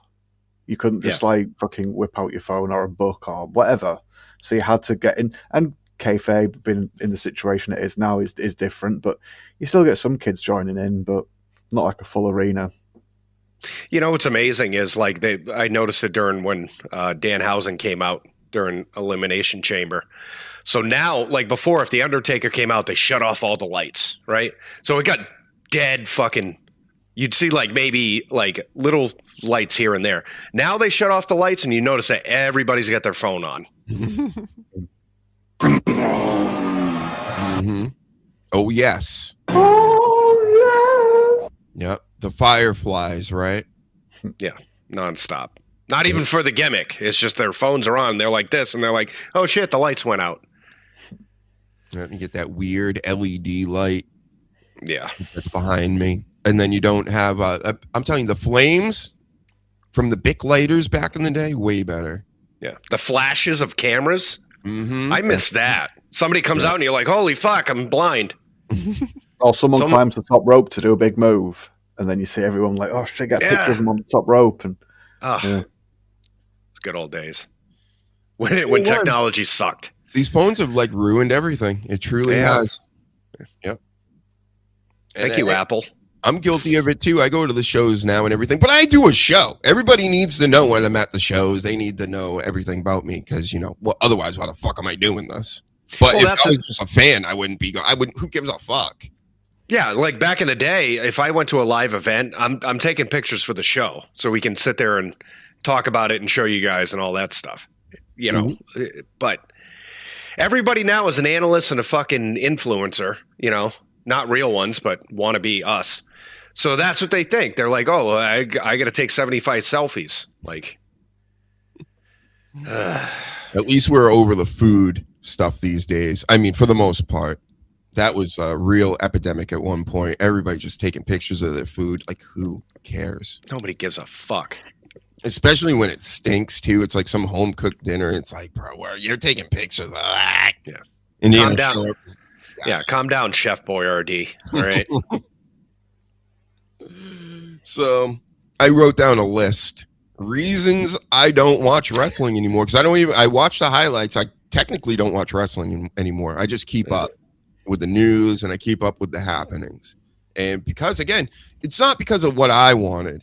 This is what the WWE wants. They said, why are you watching 2.5 hours?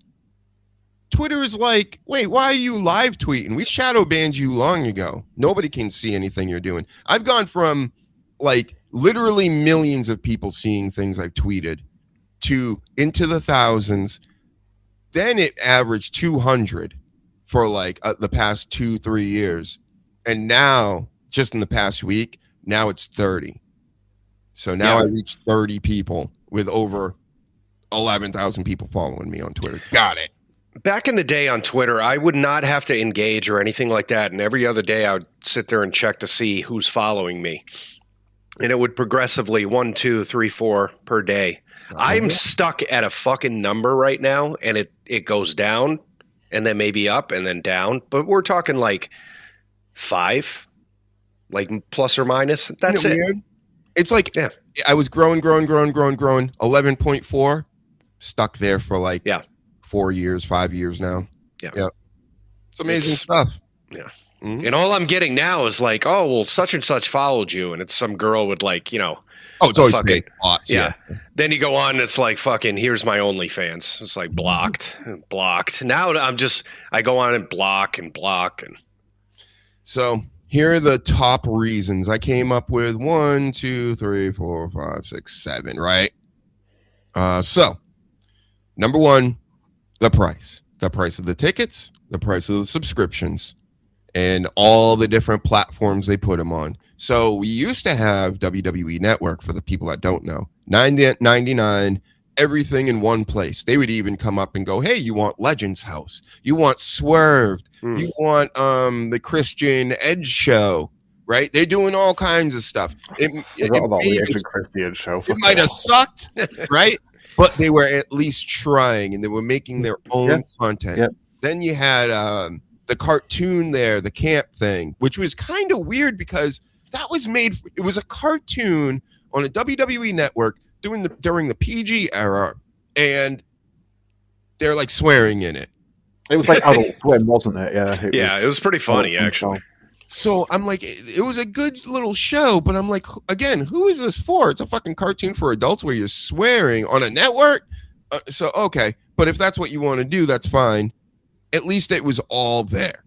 Yeah. Now all this stuff is scattered all over the place, and you don't get them little other shows that could be either fun to watch or fun to make fun of.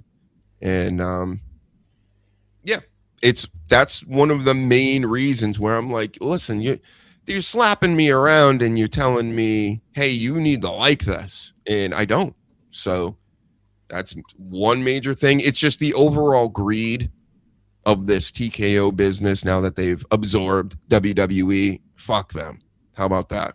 Yeah. Then we got Logan Paul Speed, Jelly Roll, Bad Bunny. Who did Speed? Yeah, Speed, the one that would come out in the Prime outfit and then do. I show Speed. And, yeah. Oh right, you just said someone's name and then said Speed, and then. Oh right, yeah, it's I show Speed, I guess, but you know, it just fucking sucks. These fake, pseudo celebrity people, and who's the shit Houston rapper there that ruined WrestleMania last year? I don't even know his name. How about that? He sells Burger King burgers. Yeah, people die at his concerts. You know what I'm talking about.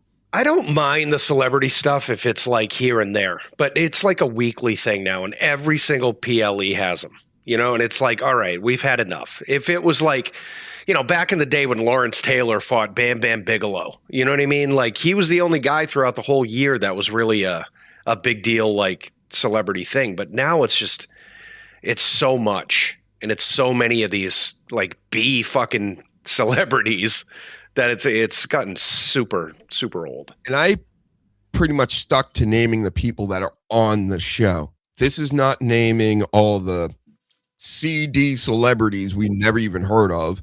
Then you got Bert Kreischer with his shirt off, drinking in the crowd. Yeah. You got all these other rappers I've never heard of. You got Andrew Schultz, who's like, somebody gave him the key to the city or something recently, as if he's like who gives a fuck is what I'm saying. It's just gross. Promotion transactions. It's just like, we rub your follower account and you rub our follower account, and we don't care if the follower accounts get upset with that because they've got no interest in your product. Like, ours have no, you know what I mean? But it's like, they don't care. It's just like, oh, it's cross promotion. The grossest part where it's fake is every time they have like 2 Chainz, somebody goes, "Hey, Michael Cole, that's your boy, right?" Like, Michael Cole's in the fucking car listening to 2 Chainz. Like, fuck off. You killed the kayfabe on it right there. He's listening to like new wave or some shit. Or like Kenny Loggins. Some early 80s or something. Yeah. The Eurythmics. Yeah. Stepping Out, That's what he's listening to. Fucking 2 Chainz. Shut up. Oh, there's your boy, Little Yachty, Michael Cole. Mm-hmm. Fuck off. Remember McAfee? We're going to yeet, right? Come on, Cole. Let's all stand up on the desk. Yeet, yeet, yeet, yeet, yeet, yeet, yeet, yeet. Cole, why are you sitting there, Cole? Come on, we're running it back. You're Cole, Danny.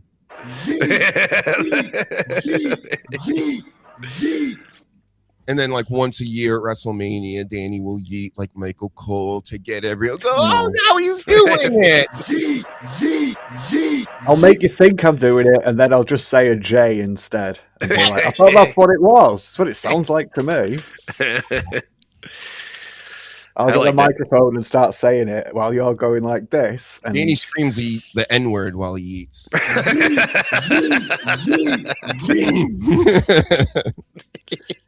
Might get a chuckle.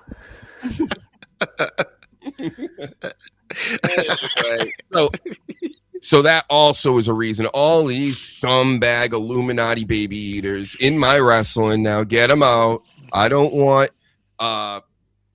wrestling with no surprises. That's reason number 3. What is there to be surprised about? Nothing. We knew last week. The Sleaze was like, "Oh, did you hear? Yeah, Cody Rhodes is taking on Drew McIntyre," and I went, "Oh, here we go." Yeah, like I understood what it meant immediately. I went, "No, they're not." Yep. And you went, "Yep, they are." And we knew. Oh, well, this is to put the belt back on Cody right before WrestleMania. Got it. Sorry. So if they were good at writing stories, right? This has been a thing since Cody came back, right?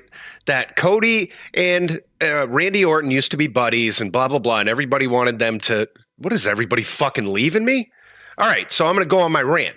So everybody wanted this. Why couldn't we have gotten this at the beginning of the year between Cody and fucking Randy Orton instead of putting the belt on McIntyre and maybe wait until he's done, after Highlander? Why didn't we get a rivalry for months between Cody and fucking Randy Orton? I would have wanted that more than what they did now. And a million other people are going to agree because I'm smart and I know what the fuck I'm talking about and I know what the people want. Mm-hmm. And they've had a little thing already, but they're both just big guys. It would be a lot more. Listen, I've been saying it all year. Cody Rhodes, no matter who he goes up against, makes me not care about the person he's fighting because it's boring to me. And he's most likely going to get over. Maybe not on Orton, but everybody else, super boring. And I've been saying, I like Randy Orton. He's nice. He's a fine wrestler and all this. He's a legend. I get what he is. But to me, and for the way I like my wrestling, he's just an old school fucking underwear wrestler to me. Yeah. That headlocks in the ring. He can make a match good. There's not one Randy Orton match I've ever remembered in my whole life except for the Mick Foley match, and it was because he became like the legend killer. He destroyed Mick Foley. It was a nasty match. And other than that, can you guys name an Orton match that like sticks out even? No. Randy Orton versus John Cena. Which one? All of them. Yes. 50 of them. I mean, pay-per-view just alone for championships and everything. And see, I wasn't even watching it during that era because, again, I turn it on to see, it's Randy Orton, John Cena again. Yeah. Like, how do you sell these every month? Apparently they were to somebody, but now you got this Orton, Mr. Headlock, and we got Cody Rhodes. This guy. Go fuck yourself. That's about as electrifying he gets, right? You know, like that electrifying thing The Rock had. Cody don't have that at all. No. Orton really doesn't have that at all. What Orton has is he's sexy for the ladies. Yeah. And he not works. just the ladies. Oh. He's sexy for the, well, yeah. And the dudes, some of these dudes out here, like Danny, I guess. Right, Danny? I'm not gay no more. Not no more, right? Nope. You liked him when he had a lot more hair, right? Ooh. Yeah. The black and gold. Anyway. But either one of these matches, yes. Like on a personal thing, like my rant I did before was just for the general public. My thing is, if it was Drew and Randy, I wanted to see it because it's two big dudes. What would have been what it was. Not a real fucking storyline, all this stuff. I don't want to see Cody and fucking Orton because it is everything you just said. It's going to be by the numbers. You're going to wait for the RKO. You know, Cody's going to do his fucking, his dad and his brother's moves. And that's all it's going to be. All a Gold Dust move set. Yeah. He should be using the Shattered Dreams. Yeah. I mean, he is the American Dream. Mm-hmm. Or American Nightmare. How about Shattered Nightmares? That doesn't work. He'd probably use it because that's how bad of writing they do. Mm-hmm. So, yeah, I'm all yeeted out, Paladin. I wish I could get back to yeeting, but you know me. I'm in my advanced age. I'm almost as old as Britney Spears. That's fucking crazy. Yeah. Pushing that It 50. was the yeeting that killed it for me last year. Not this year's Mania, last year's Mania. I turned it off at him coming down to the ring through the crowd, yeeting, and then started up again. I was just like, you know what? I'm going to save myself loads of fucking time and just stopped watching it. I'm not gay no more. You said, And that's exactly, that was the day. That was the exact day. I don't even mind the initial like coming down and yeeting, but when he's in the middle of a match and then he goes, and now you're like, what the fuck? I'm just getting into the match and you got to fuck it up for that. Like, it wasn't even the match though last year at Mania. He came down to the ring. Michael Cole plugged just by like saying like a quick little live read thing for one of the companies, maybe Snickers or KFC or some shit. And then they went back to Jey Uso, still fucking yeeting. And then they went to a group of people in the front row like, these are our KFC ticket winners tonight. And look, they get to pretend to be chickens on the front row and they're all eating fucking chicken and stuff. And it's like, then it goes back to Jey Uso again. And it's like, he's got a new t-shirt. And it's like, what is this I've turned on? It's just awful. Sorry. And how fucking evil they are, right? So when you're at home, you can say, fuck it, I'll go to the bathroom, I'll get some popcorn, some shit. They black out all the areas around. So if you're at WrestleMania, you're forced to watch it.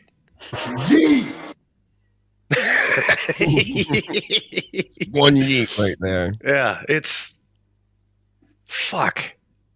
I don't know. I think your No speech yeet there, Danny, would be better when you would just stop in the middle of it and yeet at the period of every sentence. But I'm only through 3 of these, folks. So no surprises. We all know they're gonna yeet. They're gonna give Cody Rhodes the belt. We get it, right? I don't even need to dislike anything they're doing, because why would I waste my time? I'm not a mark. I know kayfabe's dead and all this stuff. I'm not disliking anything they're doing. I'm just gonna goof on it on the show because I'm a grown-ass man, kids. That's how we do it. We don't flag people. We don't take people's channels away. We don't dislike anybody. Well, maybe the Sleaze does sometimes. So don't fuck with the Sleaze, or else he's coming for you. No, I just shit on you. I shit on you until you're in a corner fucking crying. That's what I do. I'm not going to ghost you. Number 4, the death of kayfabe. And for example A, Phil. And there again. So the WWE is going to have their biggest match, which is Roman Reigns, CM Punk for WrestleMania. The way they're going to build this match is through both of them being bad guys and trying to make viral clips. I'm going to bury you next to your father. Oh, you're just some AEW guy, or you're they they're doing all this shit where it's just like they're tearing each other down. And I get it. That's what wrestling is. Generally, they boost up the people that they're fighting as well. Like, well, he's a really tough competitor because this, and this, but you're still a dick or whatever. These guys, nope, they're both bad guys. So your biggest match has 2 heels going into it. And really what it is, and the WWE's leaned into this social media world and viral clips of, we're just going to go with these stands versus these stands, which leads me to my next thing that is the reason why I don't watch wrestling anymore, or even live tweet. Because I watch it and I usually live tweet with the people, that's kind of died off because all these people are stands now that give a shit about this product, and they're in their own little factions, and they kind of ball wash each other because they're all fans of the same person.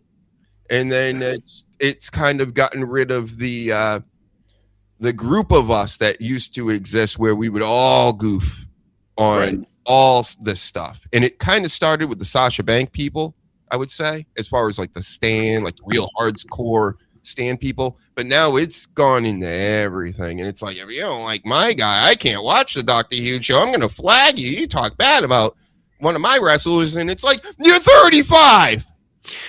Yeah, and it's especially on Twitter, where I mostly engage or read things. It changed from being a fan to being obsessed. Like, you have these people that are fucking, like, not just 1 or 2 or 3 that are just clinically fucking insane, but you have these swarms of people that have, like, like Roman Reigns is their face on Twitter, and they're like Roman Reigns fan 1, 2, 3, 4. And then Roman, and Roman. Oh, look at Roman. Oh, Roman went grocery shopping. Oh, Roman fucking said this and Roman said that. So then you go, well, Roman sucks. Oh my God. Then 10 people jump on you and they're like, how dare you say something about our overlord Roman Reigns? Like, and if he doesn't win the belt, we're all rioting, right? Fucking sickos, like real fucking demented fucking people. Acknowledge me. He's talking to you, Sleaze. Acknowledge me. I don't want to. Acknowledge me. I don't want to. Acknowledge me. I can't. Well, that's all the one so he's going to stop asking now. Yeah. But that's where it's not even fun to be online anymore. And like back in the day, you'd be like, hey, I'm going to rouse some like 1 or 2 people that I can fight with. And now it's like you'll have people that will fucking reply to your shit for like 5 days. And it's like, oh, I just made a joke. Like, fuck. Yeah, well, I think people stopped coming after me after they started figuring out I don't really give a shit. Like, really don't. Like, yeah. So and I will use them for fodder for the show. And they're like, "Oh, you know what? I'm not gonna like try to troll or, get after this guy unless they're really fucking stupid." Yeah, there was a guy a couple of weeks ago. I said something. God forbid, I said something about AEW, and it was a clip of like people doing silly dances. And I said, we're the best wrestle, LOL. And the guy's like, "Oh, well, that was after the cameras are off, you goof." And I'm like, "All right." So that's I said that's the best you can come up with. I said that's what your mother taught you is to call me a goof. And then he's like, "Oh, you talking about my mom?" And I said, "Yes, absolutely. I'm talking about your mom." I said, "How is she doing? I haven't seen her in a while." And then all of a sudden, like 20 people are just, "Well, you're a fucking this and you have a." All right, can I just have the fight with the guy, all right, and destroy him? And then by the time I had gotten back to him, he already blocked me. It's like, the fuck? It's not even fun. Not even fun. You guys suck. Not like the olden days. That's for sure. Oh, remember we were fighting with everybody back in the day. Like we'd be fighting with, remember we got into it with that referee on, the ex-referee of WWE on there, and he's fighting with us. And who else? Fucking everybody. The Brooklyn Brawler at one point. And Matt Hardy. Yes, Matt Jericho. Like, in capital letters, asshole. It's the twist of fate, not the twist of fat. I know. How dare I admit goof, right? Oh man. But that was just you and him. If that were to happen now, you would have had a whole swarm of Matt Hardy fucking acolytes, fucking attacking you. Something. And his missus. Don't forget his missus. Yeah, and his wife. Well. The last Whilst arguing with him in real life as well. She'd play both sides.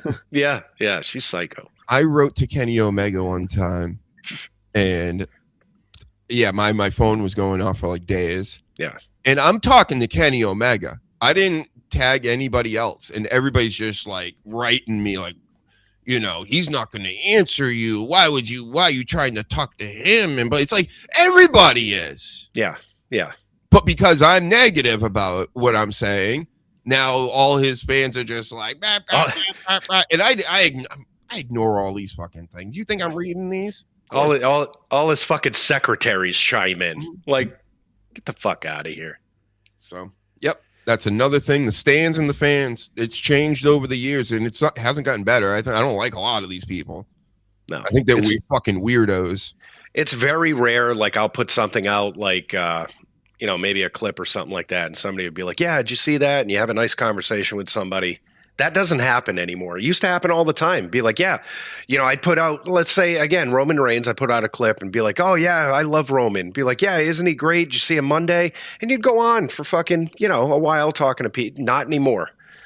I'm telling you, Sleaze, it's tough. I am not a dickhead person. I'm not. I'm very mindful of everybody and everything. I understand even when I'm going to post, I think, should I post this? What will happen? I'm always thinking about the future and things. Yeah. But, I had a point. What the fuck was it? I'm so stupid right now. I'm just gonna skull again. Let's skull. It was something like, I'm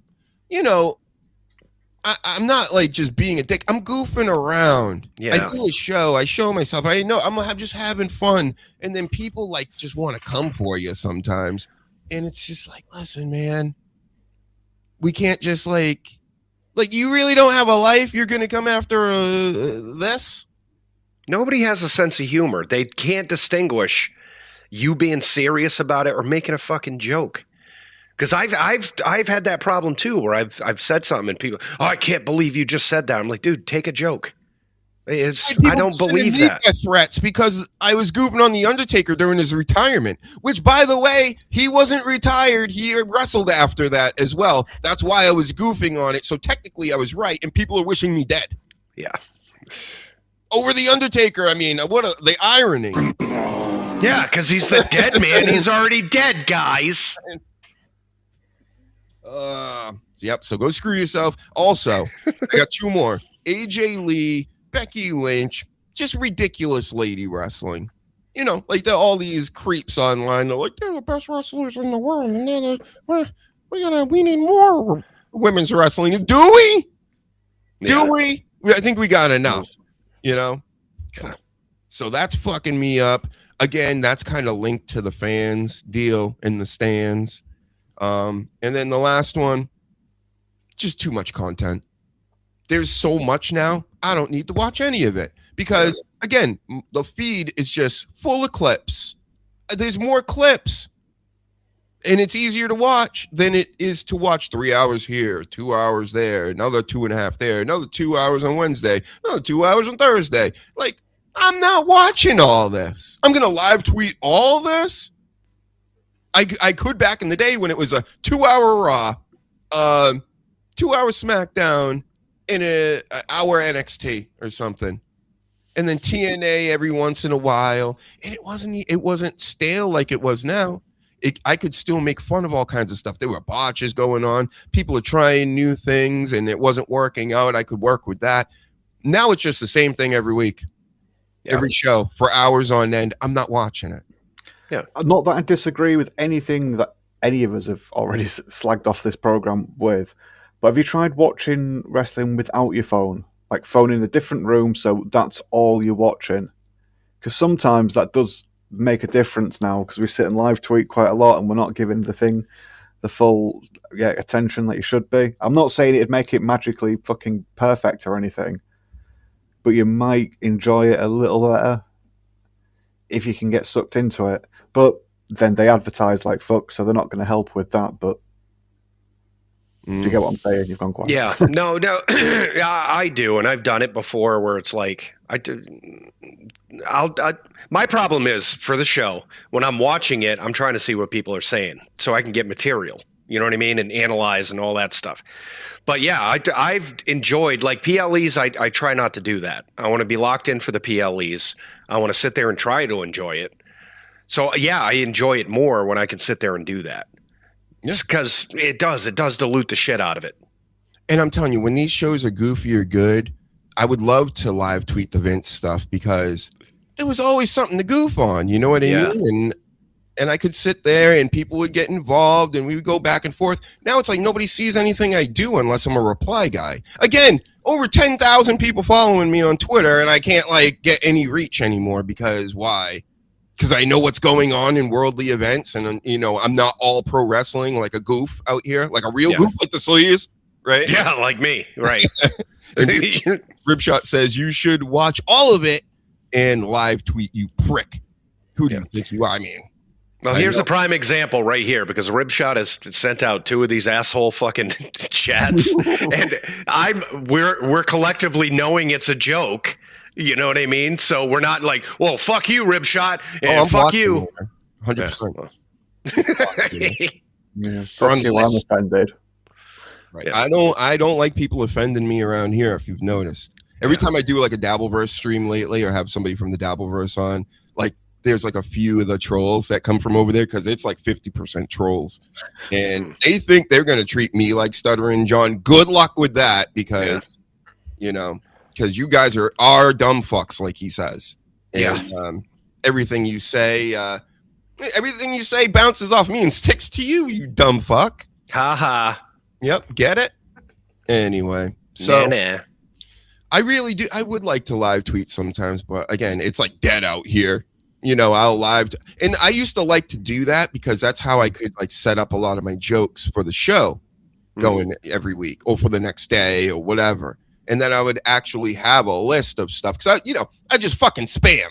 You know, anything that popped out of my head, of course there were some really bad ones of like everybody has, but then there would be some gems in there. I don't even do it anymore. Everything's freestyle off the top of the dome with notes that just say like RFK's niece here joins WWE, and then I have to fucking try to riff on it on the spot. Get liking and subscribing. That's what's been hard since we've been back because the community is so negative. The product isn't good. It's not even like back when we did this before, the product was bad, but we could make fun of it. They gave us reasons to make fun of it. Now it's just like you look at it as like you feel bad for them. So it's so hard. It's been a struggle, to be honest. I'll come out with it to like come up with some fucking material to actually entertain you guys because it's fucking you, not our people, but the IWC in general is fucking horrible. It's fucking toxic.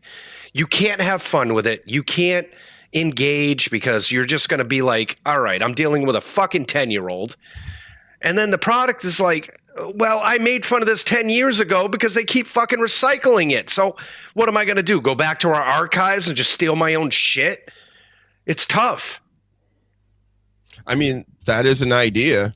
I have thought about that. Just like clipping old stuff that proves our point 10 years later. Yeah. Anyway, how about this? Some more Nepo babies coming to the WWE. RFK's niece. Fuck. Zoe something or other. I wrote her name, but I don't know what that says. The only way I want her coming in is if he is her manager. Exactly. Yeah, he's got it with that goofy ass voice. Yes. I can't even do it. That's it. That sounds a lot more like it That's than it. what I did. He goes, red dye.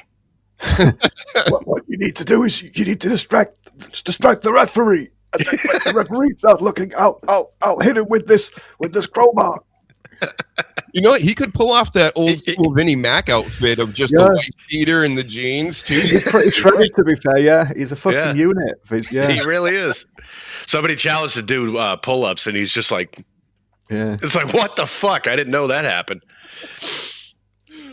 Yeah, that wouldn't be a bad fucking gimmick, to be fair. If he just like hung around backstage and catering and just like started like criticizing some of the wrestlers' choice in food or diet or whatever, and just general health, and it's like that fucking bastard's uncle, that stupid bitch's uncle keeps telling me off for eating. I'm gonna fucking have a word with her in the ring.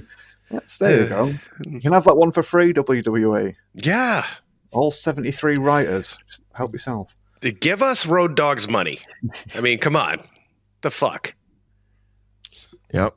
I mean, he probably be able to put in more work than he does at the Maha thing, like we talked about last week. I mean, we still got to have poison sprayed on our food. We do? I can't do that one. I don't know. And then he tries to explain himself. Well, it's good for the country, you know. People make money and things like, oh yeah, they're making money. Oh yeah, got it. Yeah. Oh, you want Kiana James? See, I'm for the people, Coach. Right. I will show Kiana James. She had a nip slip, the Elimination Chamber. Mm-hmm. I'm the reporter on nip slips, by the way, officially. We all love Kiana James. I think maybe Danny doesn't. I don't know about this Danny. He loves his girl. Yes, right? He is very much in love. See, so am I. But I can appreciate. Yeah, I get it, Danny. That was a swift back pedal. both feet on the brakes, then just bang. Shit. This was the Sleaze 20 years ago at the Titty. Where's the ATM? I don't care about the $7 charge. Yeah. Give me my $12 beer. I know. I mean, well, what a ripoff. The whole lot of it, you know. These kids the other day at work were talking about going there, and they're like, oh, would you go? I said, for one reason, no, you're all children. And two, I'm retired. Yeah, retired. Yeah. Yep. Yeah, retired. We spoke about that long in the past. We're like, when we reach a certain age, that's fucking done for. Nobody wants the crusty old guy. No, over there, you know, I'm not putting people through that. I think it was how long? My brother got married. Maybe close to 10 years ago. So I'm in my late 30s, and we went to the club, and I'm like, "Get me out of here!" Like, what am I doing here? Like, yeah, not fun anymore. Yeah, you hear about that Patriots story? Yeah. So Danny over here, my New England Patriots, who were just in the Super Bowl. But after they won the game to get them into the Super Bowl, they come back to Boston. They go to this bar. They go in the basement, and they said the whole place like reeked of weed. And then there were girls running in the back that were fully naked. So there were like strippers and things. And they said there might have been some, there might have been some bumping and grinding here. Yeah. And things going on. And there was hookahs. They were hiding them, and they were full of weed and things. And oh, it was so bad, and the police had to go in, crack down on them. And now the bar's in trouble, and they might lose their liquor license. But all because of those pesky Patriots. But I'm telling you, folks, every single team is like this. Remember the Cruz story from the Minnesota Vikings back in the day, Sleaze? Oh, yeah. Yeah. That was a huge they were like, they're doing cocaine on boats with hookers. Where have you guys been? It's it's the NFL. It's pro sports. The reality is that's what happens. I mean, you got money and you're young, you're going to go with hookers and blow. Here's some inside scoops just from my sauces, as Stuttering John says. My sauces say that remember Chandler Jones, John Jones' brother? He used to play for the Patriots. Awesome defensive end. He went a little crazy in Oakland when he was playing for the Raiders, who are now in Las Vegas. But he had an incident in our area, and I knew some people that knew some people, and he was like peeking into cars outside a police station in the middle of winter in New England, where it's like 6 degrees out. It was also like 6 a.m, like shifts are starting at work, and people are coming in, and they're like, who's this giant black guy only wearing sweatpants looking in our cars and like creeping around the parking lot? And it was Chandler Jones. Yeah. And the whole story was, well, he was on that gas station weed, Spice. It must have been the Spice, right? Yeah. And I'm like, I'm hearing stories. I'm like, nope, that's not what I heard. And this is so I knew the real story. He was on something way heavier than Spice, right? Which is just, bath salts. It's right? the weed that the teenagers used to get. That's like chemical fake weed. Oh yeah. Like bullshit stuff. I forgot what they called it. But that they were trying to pin it on that, and I knew. I'm like, no, that was like probably PCP, something else, whatever. Yeah. Danny, if you gotta get going. All right, I'm getting this. So you can just always tell me. You just interrupt me. Everybody can interrupt me. The private messages. Hey, we're professionals. All right. Don't do private. We're trying to entertain. Private. I don't like that. I'm gonna secretly type a message to you like this, so nobody knows. Just interrupt me and go, I'm done. I can't do this anymore. This stinks. We're live in the no, show. It's not that it stinks. It's never that it stinks. Stop being so hard on yourself. I'm giving him an out. Just say it stinks, Danny, and you got to go. That's what I'm going to do next week. Just out of the blue, I'm going to go, you know what? This sucks. I'm out. Yeah, and then just cut off. And actually, it'd be pretty funny. I'm going to tear down my green screen. So, yeah. Just one of these days, give us the Irish goodbye. That's what they call it. But we're good to see you, Danny. Give your plugs. Thank you very much for having me. It's been lovely to see you both. DannyDamage.co.uk. I'm currently editing a lot of shorts, actually, for my YouTube channel on previously released things, but rather than people watching like 10 to 20-minute videos, I'm just going to do a little shorts just because it's primarily the new season of One Piece live action is up in a couple of weeks, and it's going to be dog shit, just like the first season. So check out my videos on how shit it was and how shit it always is when people make live action stuff from films, from comic books and manga and stuff. Right. Cheers very much, guys. Enjoy the rest of your evening. Thank you. Good night. Bye. See ya. See you, Danny. Yep. So what was I bitching about? I was bitching about something. Everything. We're bitching about everything. Mm-hmm. Yeah, it goes for all guests. Sleaze, everybody else. I don't like private chats. Just say, hey, I gotta go. I'm gonna do my plugs now, right in the middle of my, because I'm gonna rant. It's gonna happen. I'll pick it up.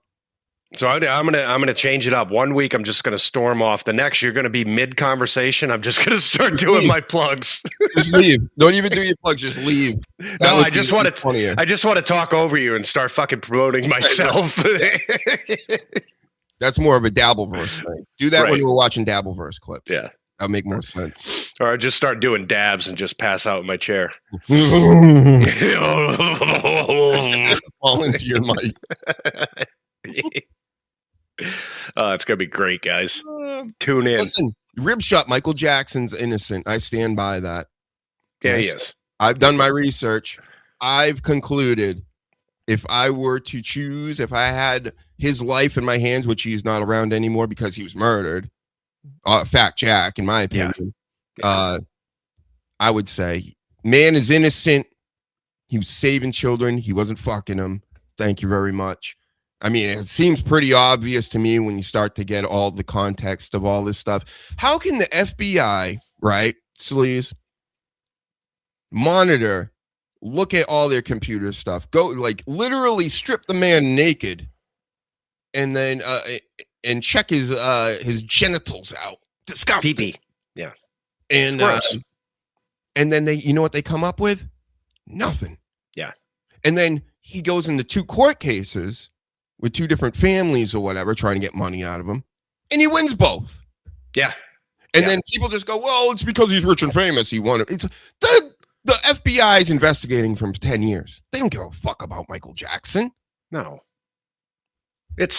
And a lot of people are coming out like that. We mentioned Randy Quaid, Mel Gibson, people that have been saying shit. You know, Corey Feldman, they were laughing at for years about him saying about pedophilia and all this stuff. It's amazing the people that were so shunned and people thought 100% were like full of shit. Well, yeah, hasn't that changed? Mm-hmm. It's just, yeah, because they don't bury people like this usually. Like, when I remember when I was younger, when the first Michael Jackson stuff started coming out, and who was grilling him the most? Who was one of the people that grilling him the most? Oprah. Yeah. We trust Oprah now. Yeah. We're going to trust Oprah. Got it. The one that is proved to have 17 flights to Epstein Island? Mm-hmm. Yeah. And then on the other hand, Diddy, I mean, come on. I'm not defending Diddy. You won't find me defending Diddy anywhere. Michael Jackson, no. I'll defend Michael Jackson. I am not defending Diddy. Yeah. All right, I'm going to do it. I got to go, Doc. You got to go? I do. All right, just leave. No, it's easy. I got a QR code. Fucking like and subscribe. I even put it freaking here. Look at it. Look at it. Like and subscribe. Share it with your friends. We need to grow this shit. We need more likes. We need more subscribes on the live streams. People are loving the shorts. They're liking the clips, and they don't like these live streams. Once they see Dr. Huge, they're like, I got to unsubscribe. Yeah. He's brown. He might be Iranian. Yeah. I'm not. Shout out to my Iranian viewers, though. I'm trying to balance it off with my huge beard, so they take it away from you and maybe think I'm, Iranian. I'm just kidding. They don't watch because they're not. They're literally not allowed. Russia's not allowed to watch us, and Iran's not allowed to watch us. And before you leave, one last thing. Russia, they really like my music. Yeah. And they're not allowed to see most of it. How crazy is that? It's nuts. It's crazy. Like if I were to get big with my music, it would be there probably first. Yeah. But yeah, that's not allowed because, they're bad guys. Well, that's another thing, unlike back in the day, is they're cutting off like entire countries, or the countries are cutting them off to our content. So it's like, like my fan base just personally on like Twitter is big in like fucking Africa, So if they cut off Africa, I'm fucked. Yeah, all them African scammers love the Sleaze. Yeah. Ugandans, fucking South Africa, they all love that shit. I don't give a fuck their numbers. Exactly. Shout out to the Sleaze. Thanks for coming on again. Thanks to Danny Damage as well. I don't know if I said that, but we got it in.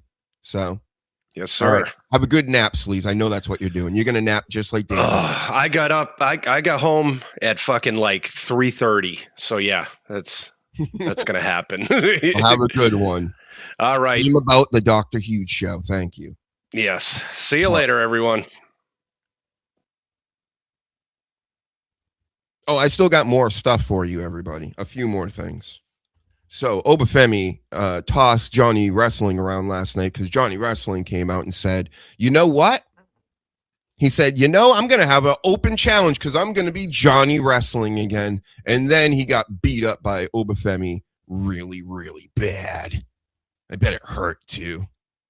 Then we have this story. This is a good one. I may bring this back up when I have the boys back on, but this Matt Riddle, he told his story on a podcast about how he got into it with Brock Lesnar, not in a major thing, but backstage Brock Lesnar grabbed him by the neck and pulled him aside and was like, listen, we're never working together. You can cut your shit. Stop putting my name in your mouth. And Riddle's like, bro, I was just like, possibly creating an angle and talking some smacks. No big deal, but whatever, bro. If you bought into it, that's fine. And then after this happened, he went back to the locker room and he's talking to Kevin Owens. He was a chatty Cathy, I've heard. And he told him all about his experience with Brock Lesnar a minute ago. And then Kevin Owens, supposedly, Riddle says, went around and leaked it and told everybody. Unbelievable, Kevin Owens. How dare you spread rumors and innuendo and whatever. He's fat! Exactly. So I believe that. I know there's a lot of stories, especially the ones that come from Matt Riddle, Rydell. They don't seem trustworthy, because you got to consider the source and things. But I'm not here thinking Matt Riddle. I don't know any of these people. Do I think he's the ultimate scumbag? No. I know that's the consensus out here, but generally that's not the case. I think that he did tell Kevin Owens, and I bet you Kevin Owens went around and started just telling everybody. And the way I can work this out in my mind is I just remember listening to Jim Cornette years ago, and he's talking about what a pain in the ass Kevin Owens and Sami Zayn were, because they're just just talking all the time. So seems realistic to me. Maybe it's not true. Why would Matt Riddle just throw Kevin Owens under the bus like this out of nowhere? He does throw people under the bus, but I think he's one of those like not so bright guys that tells the truth. You understand? I'm all about the truth. I don't care about the person.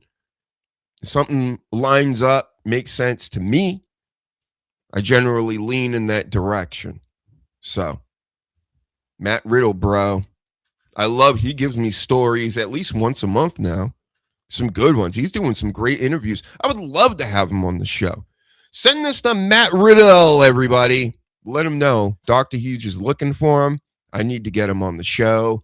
I think we could create so many viral headlines and things. I know he seems to be about that. I need to be about that, apparently, if I want to do this for a living full time in the future, which we're working on. I know. How dare I, right? Some people hate that I'm fucking going for it, but I'm going for it, and I need you to play along, hit the subscribe and like button and the notification bell and all the good buttons. Thank you very much. Don't forget to comment on these videos. I interact with everybody. I see everything. Call me any name in the book you want. It is what it is. I'm not afraid of you fucking people. Got it? Okay. So, next. We got that story out of the way. Jordan Grace on Main Event taking on Alba Fire, right? Who cares? Nobody cares, right? So she ends up getting injured. She got taken out, hurt her leg. People care about that. We don't want Jordan Grace getting banged up, not being on our television. I think she deserves more of a chance. She deserves to be more of her own character and stop giving her all these scripted, silly lines for her. Again, it's one of those things. She's going to know her character better than even these writers at the WWE have right now. Mm-hmm. Who hates what, Ripshot? I'm trying to keep up. I know there's a little lag and I'm stupid and things, so just factor that in. But what are we talking about? Who hates that? Not me, I think. That's the way you're writing it, so not me. Anyway, Jordan Grace, get well. Main Event is kind of a thing. I thought that went away, but maybe it never did. Where the hell do they play Main Event? On Netflix too? Kind of don't watch anymore, right? I'm an analyst of pro wrestling that doesn't even watch pro wrestling anymore. But I do know what's going on. Like, I know that Powerhouse Hobbs, when he came out for the Royal Rumble, during his entrance. Remember they had the whole Powerhouse Hobbs thing, then they broke it down. They're like, no, he's Royce Keys now. It's like, yep, got it. Well, they edited it and they made it now all just Royce Keys. That you're trying to do this for a living. Who hates that? Oh, people hate that, rib shot. You can tell. I'm sure you get haters, or maybe you don't. Maybe you're just so over. I get hate all the time. Look at me. Look at me. Listen to me. Right? I think you get it. Right? So I'm never like attacking anybody. I'm generally punching up if I do. And yeah. People don't like when you're like, I'm gonna start a podcast. I'm gonna start a live stream. I'm gonna step on a comedy stage. I'm gonna do it. You know how it is. You do anything these days, especially these days, and people are like, you fucking suck no matter what. And it's like, I can't even like build momentum. I can't learn anything. I just suck and I'm gonna suck forever. Well, I don't listen to those people. I allow them to exist because I find it funny, because I know they're talking about themselves. They are upset. They may want to do they may want the figures I have. They may want to do a silly podcast, right? But instead of doing that, they would rather come on to other people's stuff and go, you shouldn't do this because this, that, the other, right? So I'm sure they have my best interests at heart. I'm just not listening because I'm stubborn. And Main Event is being posted on the WWE channel on YouTube. Well, I can barely watch WWE on YouTube. Just doing research for the show, right? I'm a highlight clip watcher now. Not an expert, not an analyst anymore. I just watch the clips, and I'll tell you what. I watched the highlights from WWE's YouTube of SmackDown last night. I was hit with 5, count it, 5, technically 10 ads. If I wasn't there to click on skip now, some of them force you to watch 2 of them. But the way this YouTube is, they're just making it, they really want you to pay for everything. I grew up in a day and age where we didn't pay for all this. It was free. If anything, YouTube needs to pay me. Look at all the content I've made and put on their platform. You know what I get for it? Nothing. I even got a music page, Dr. Hugenstein, and it's got nothing on it. Nobody even knows it exists. It's an official music channel. And when I go to watch my own videos, because I'm the only one watching them apparently, they make me watch ads on my own videos that I posted. So we got problems with all these platforms. Kind of sick and tired of it. But again, I digress, because what else can I do? So all I can do is digress. And then we got this story here I wrote down about CM Punk and The Rock loving Saudi housing. Yep, we all love Saudi housing. I mean, we already talked about him. Let's put him on the screen so we all know who we're talking about. The Rock was watching his videos. He was like, this kid's got something. And then, of course, CM Punk befriended him over there. And then, now he's in the WWE and he's in all of our lives, putting curses on all of us. Thank you. And no, I'm still an expert, even watching just clips. Thank you. I am just that good. I feel like it, like Triple H back in the day. I'm just that damn good, where I don't need. How many suplexes and fucking leg locks do I need to see? Right? I think I got it. And I probably should be doing reactions. I did one. I called it a look along, and I did 4 hours while I was watching the PLE, the Clash in Paris. Go check it out on the YouTube channel, of course. And people weren't that into it. It's something that I would have to do like every day to build an audience, to watch me sitting there with my mouth half open, like staring at another screen. I'll never understand the reaction shit. Plus, in my real life, like when I'm not doing the show or trying to entertain anybody, I don't say a word. So a lot of my look-alongs and watch-alongs are just going to be me sitting around, and then something amazing may happen, and I'm still going to be like this. Because this is modern WWE. What am I supposed to get excited for? I get all these reaction people. They like, ooh, they put it on for everybody. It's fucking cringe. I'm sorry. It just ain't for me. I like to make stuff. I like to do stuff. I want it to revolve around me. I don't want it to revolve around something else, But it's not to say I won't ever do it again or whatever. But again, I'm going to pay $50 a month to watch some of these PLEs. No, this ain't the 90s, bro. I'm not having WWF parties anymore.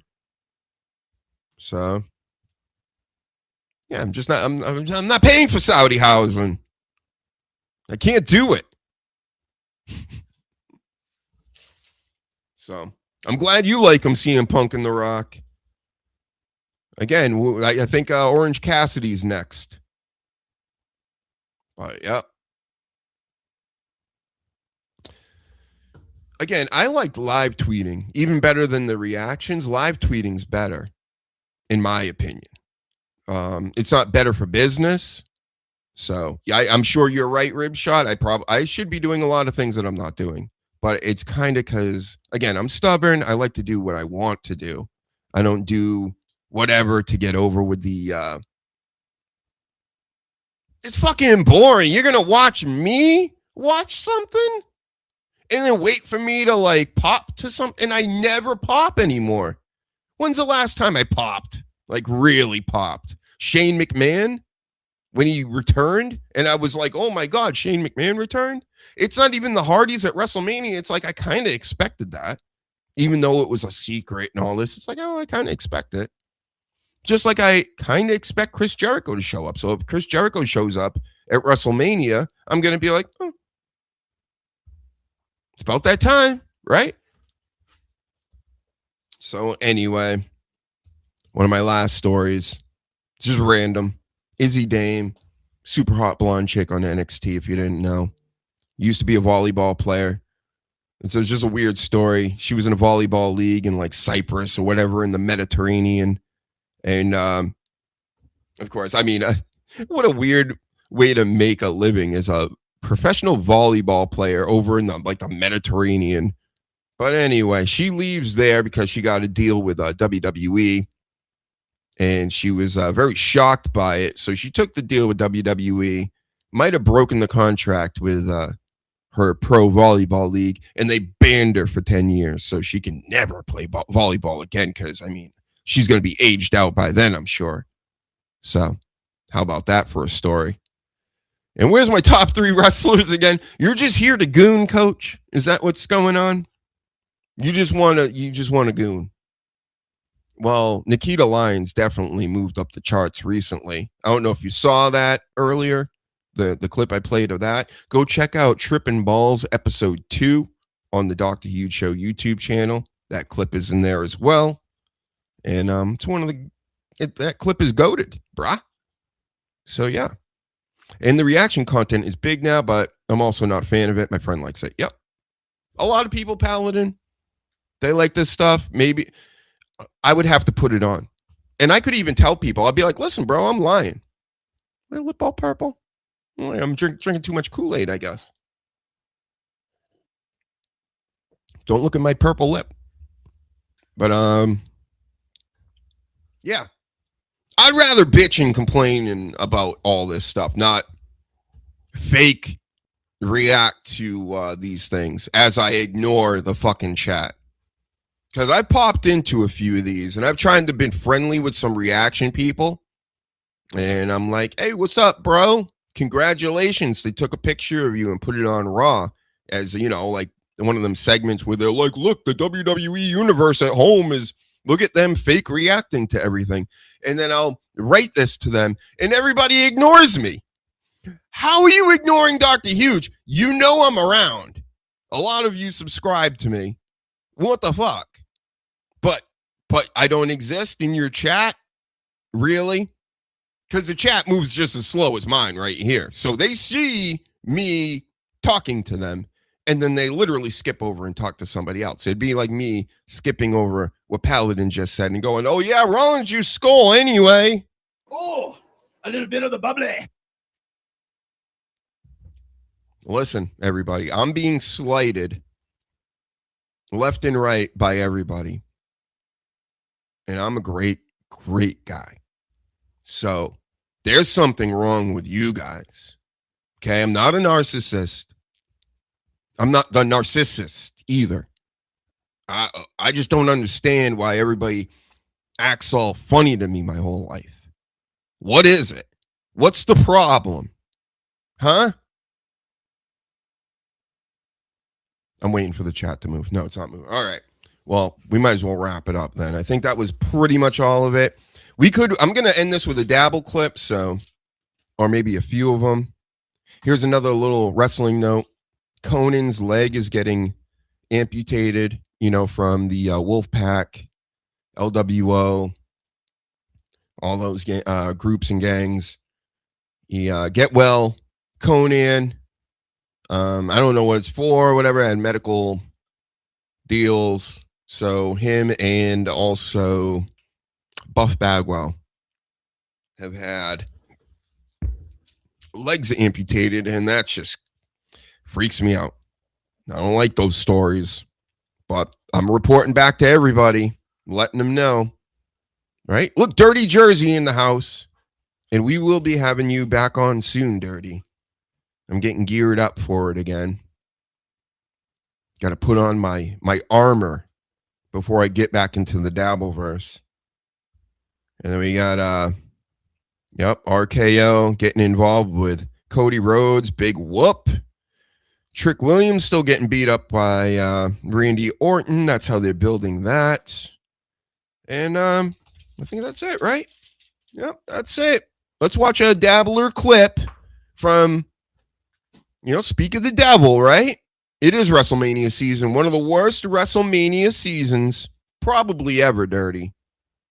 Like, really, there's no build to anything. I don't give a fuck about any of this stuff. What is this, coach? How dare you? YouTube TOS. We don't do jokes here.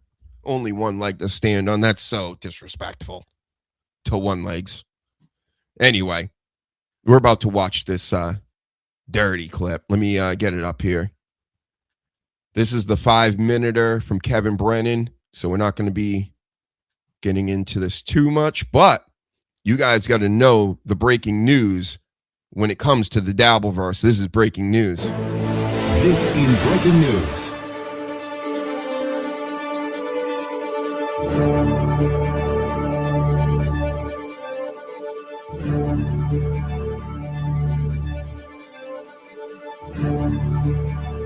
Yay!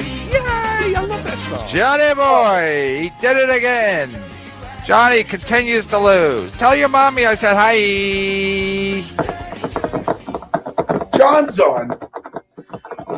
Tell your mommy I said hi. Hey, Piggy, listen, I got some free time tomorrow. How about I come by your place? Absolutely. We have a nice little conversation over a cup of coffee. Absolutely. And John's playing his music over. It's so ridiculous. This is how he's trying to trap KB, right?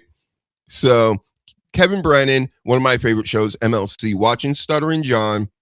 Got the fallout from the show last weekend and all this. That's Kumi in the background who looks like fucking Ernest Goes to Rodney's. Here's more.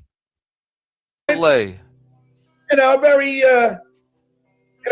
friendly conversation. I got absolutely. time. I can come by. Sure. I'll be on my way to my gig in Jersey at the Celtic Corner. Sure. In Hawthorne, New Jersey, tomorrow night. Sure. Tickets almost sold out. Oh, how about I another sold out show. Another sold out show. Where is it? Let me tweet it out. Scan for tickets. The breath. Pinky. How about I come by? Yeah, come by. These are the people you hate, Ribshot. So this is Stuttering John again from the show. This is Cumia behind him on his left shoulder that was at the show that slapped the guy's glasses off. This is Kevin Brennan, used to be on Comedy Central, used to work for Saturday Night Live, on Letterman, all this stuff. He's on John's right shoulder with an AI art. And they all harass each other, kind of. They're all kind of in comedy, but I mean, Kevin Brennan's a true comedian. He's a real stand-up comedian. Kumi is a radio guy from Opie and Anthony, and then you got Stuttering John from Howard Stern. And I like watching these old guys bicker and fight and threaten each other. I get amusement out of this. Sorry. We have a little discussion. Yeah, absolutely. Right? Yeah. You know, you can But tell stay me a little tuned, it gets good. cafe. Sure. I can't wait. John won't come by. I'm saying, this is better than wrestling. It really is. A tough guy. This is the drama, right? John's a tough guy. And be sure to check with the club. See if tickets are available. Is this it, Johnny boy? Celtic Corner, restaurant and pub, comedy night. Hey, is the show tomorrow sold out, the comedy show? That's amazing. You have a comedy show on March 5th tomorrow with Deadbeat Dad, Stuttering John. Is it sold out? Give me 1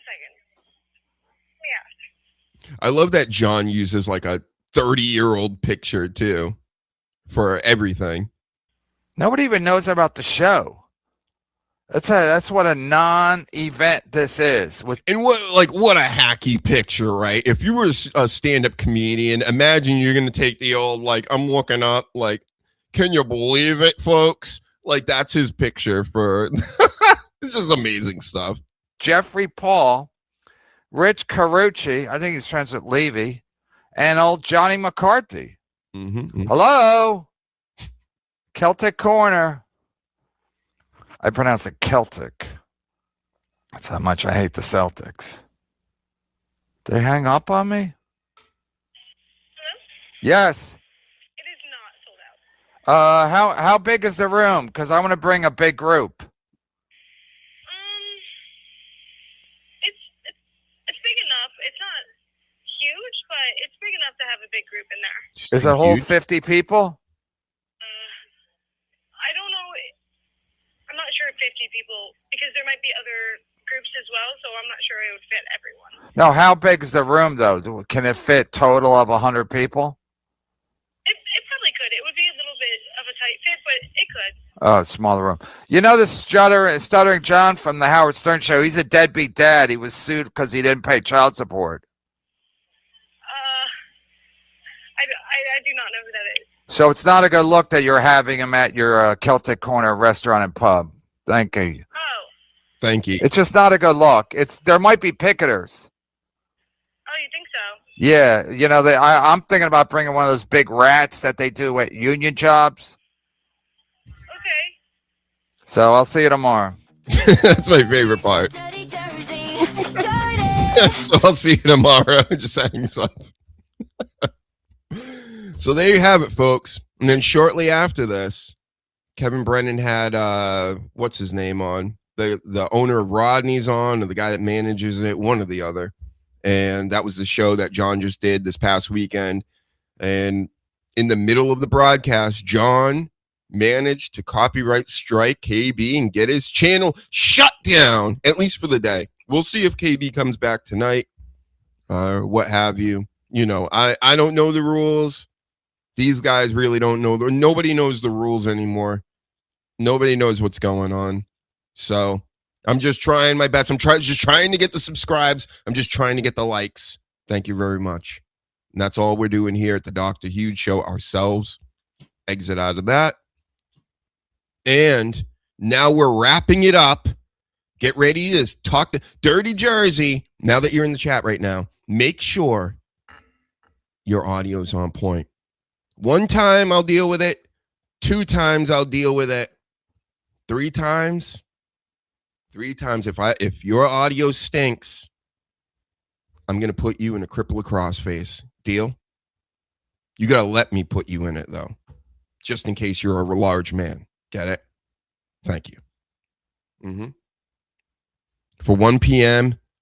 for 10 days. 1p for 10 days. You got it? He will for sure. He's going to fix it now. You said it's not my fault. My audio's been pinnacle of the podcast business lately, especially when I refurbish it for the audio podcast. I sound amazing. But when you're on, you make me sound very amateurish. We can't have that. We all know I'm a big fucking deal. Or at least I know that. My mom, too, I think. She tells me every day, she's like, you're a big deal. I said, thank you. And you're also handsome. I said, thank you. Don't watch these people. You should react to something else that can make clips out to grow your channel. I suggest the Warrior Shoot interview, Leroy Jenkins, UK rap, and other. You know what? Maybe I will do that, Rib Shot. That's a good. I've taken advice before. Somebody came on Clearwater Chad from the Dabbleverse and said, you need to do shorts. And I said, I'm not a shorts guy. I do this. I talk out of my head for hours on end. But I started doing shorts, and now my channel's growing. So I'm sure you're not wrong, because I'm a stupid idiot. You know what I'm saying? So I'm just afraid of playing any clips other than the Dabbleverse or podcast clips, because again, I'll edit some wrestling videos for my music channel. I've played them on this channel, like during the streams, and they like shut the shit down. They make it so nobody can see my videos, all this stuff. I just don't understand the rules, but maybe it's time to experiment, and hopefully we don't get strikes from it. Generally, I've never gotten a strike. It's just they just go, oh, guess what? You spent 4 hours doing something and nobody's going to see it. And that always just makes me go out of my mind, right? It's like, what the fuck am I doing? I just spent 4 hours and YouTube told me they're not going to show my video to anybody. So, but I will keep it under advisement. Thank you very much. And sorry meant that KB is suspended for 10 days. He is? He ruined my MLC watching for 10 days as John Edwards Melendez. And then watch, John won't even come on today. Or is he on? Let's just check real quick. If he's on, we'll do a little snipe. But if not, I'm wrapping this up so I can eat some sandwiches. And he's on. He's going to keep me working for a few. Oh, I'm about to bring this up. Hold on. On with Ava right now. You know all that, and I have all that tape. Isn't that funny? I shouldn't say Mincer. Shots like, isn't that funny? Yeah, weird, right? You know, that's interesting, isn't it, Ava? In a month ago, when he was asked about it by Vince, he didn't repudiate it. I'm sorry. I'm fascinated by this world. I don't know what it is or whatever. I get that I know these people, but I really feel if the pro wrestling people kind of start to understand what's going on in the context of it, it's funny. It's goofy. It's something that you can always keep on in the background when you're doing other stuff. You know, I listen to a lot of podcasts, but these are some of my favorites because it's just how ridiculous it is. So this is John. This is Ava, of course, a trans lady. You know, I got to think hard when I talk about Ava. Say goodbye to your channel. Not Jimmy Stewart, my man. Wow. Say goodbye to your for 22 channel. months. But you consider yourself confused. I get confused by you all, like watching you just spin turds into like wins. I mean, good God, after this Rodney's gig, it's just like I feel like alienated. But, you know, then I have to remind myself that we're in the cesspool of ridiculousness. But yeah, I get confused by all of your behavior. Yes, I do too. And your lack of ethics and moral consistency, if there's any morals to work with. Reverend Rage, my man. FK Mammy hook up with Pocky, destroying couples daily. Yeah, she was hitting on. Yeah. No, I don't know, but she was hitting on like Pinky at that. Mommy's been on our at Rodney's, I think. She was going to steal the Sleaze and Danny from me. I just know it. And I think the Sleaze meant for like her show, not for her show. She wants to steal you for your crotch. YouTube TOS. He's going to have an affair. It's going to be with the black woman because he's such a blatant hypocrite about every single thing he says. So maybe he's actually attracted to black women. Maybe. Because everything else is the opposite. The Dabbleverse, very racist. Like, I would say a solid 55-60% highly racist people. So if you can't like deal with this stuff, you're probably not going to like the Dabbleverse either. These two, very liberal, obviously not racist. Not anymore, right, John? But, you know, if you don't believe in the idea that gender is a construct. All right, we're not doing this right now. We're not doing this. We're going to wrap it up. Thank you, Ava. Anyway, man, she really fucked that up for us. We'll take that on with Dirty Jersey maybe next week or something.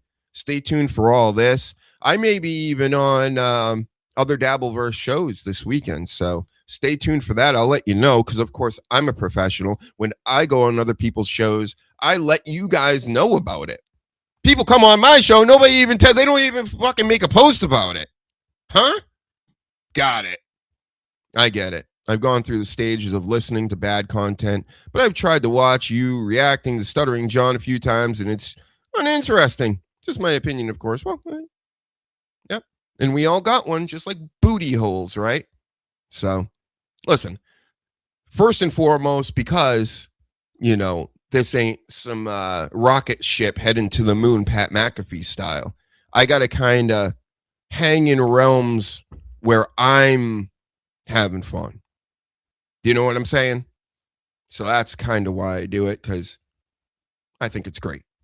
And I want other people to think it's great with me. And some people get it. I get that not everybody's going to like this. Anybody I've tried to get into the Dabbleverse in my real life is like, no, I'm not having that. It stinks. Yeah, it does. That's a part of the charm of it. But anyway, thanks for watching, everybody. Ribshot, Dirty, Paladin, all the people that came through, Mac Diesel. You know, the regulars around here in this bar that I open up at 3 p.m. every Saturday. Go check out Trippin' Balls. I've been making other videos, cutting up wrestling promos, doing fun stuff with it. Got shorts on the way, got all kinds of stuff. I may be even branching out. Maybe we'll do some other shows and we'll just watch clips of Leroy Jenkins, all the old classics and stuff from online, all the stuff that I just won't get banned with, and you know, my channel terminated from it, because I'm telling you, I don't know. I got to play by the rules because I get bit every time I cross the line with anything. So I'm on a hyper alert for this stuff. I don't know how everybody else gets to get away with this for like years on end or whatever. But hey, we'll try it. You weren't? All right. I thought you were.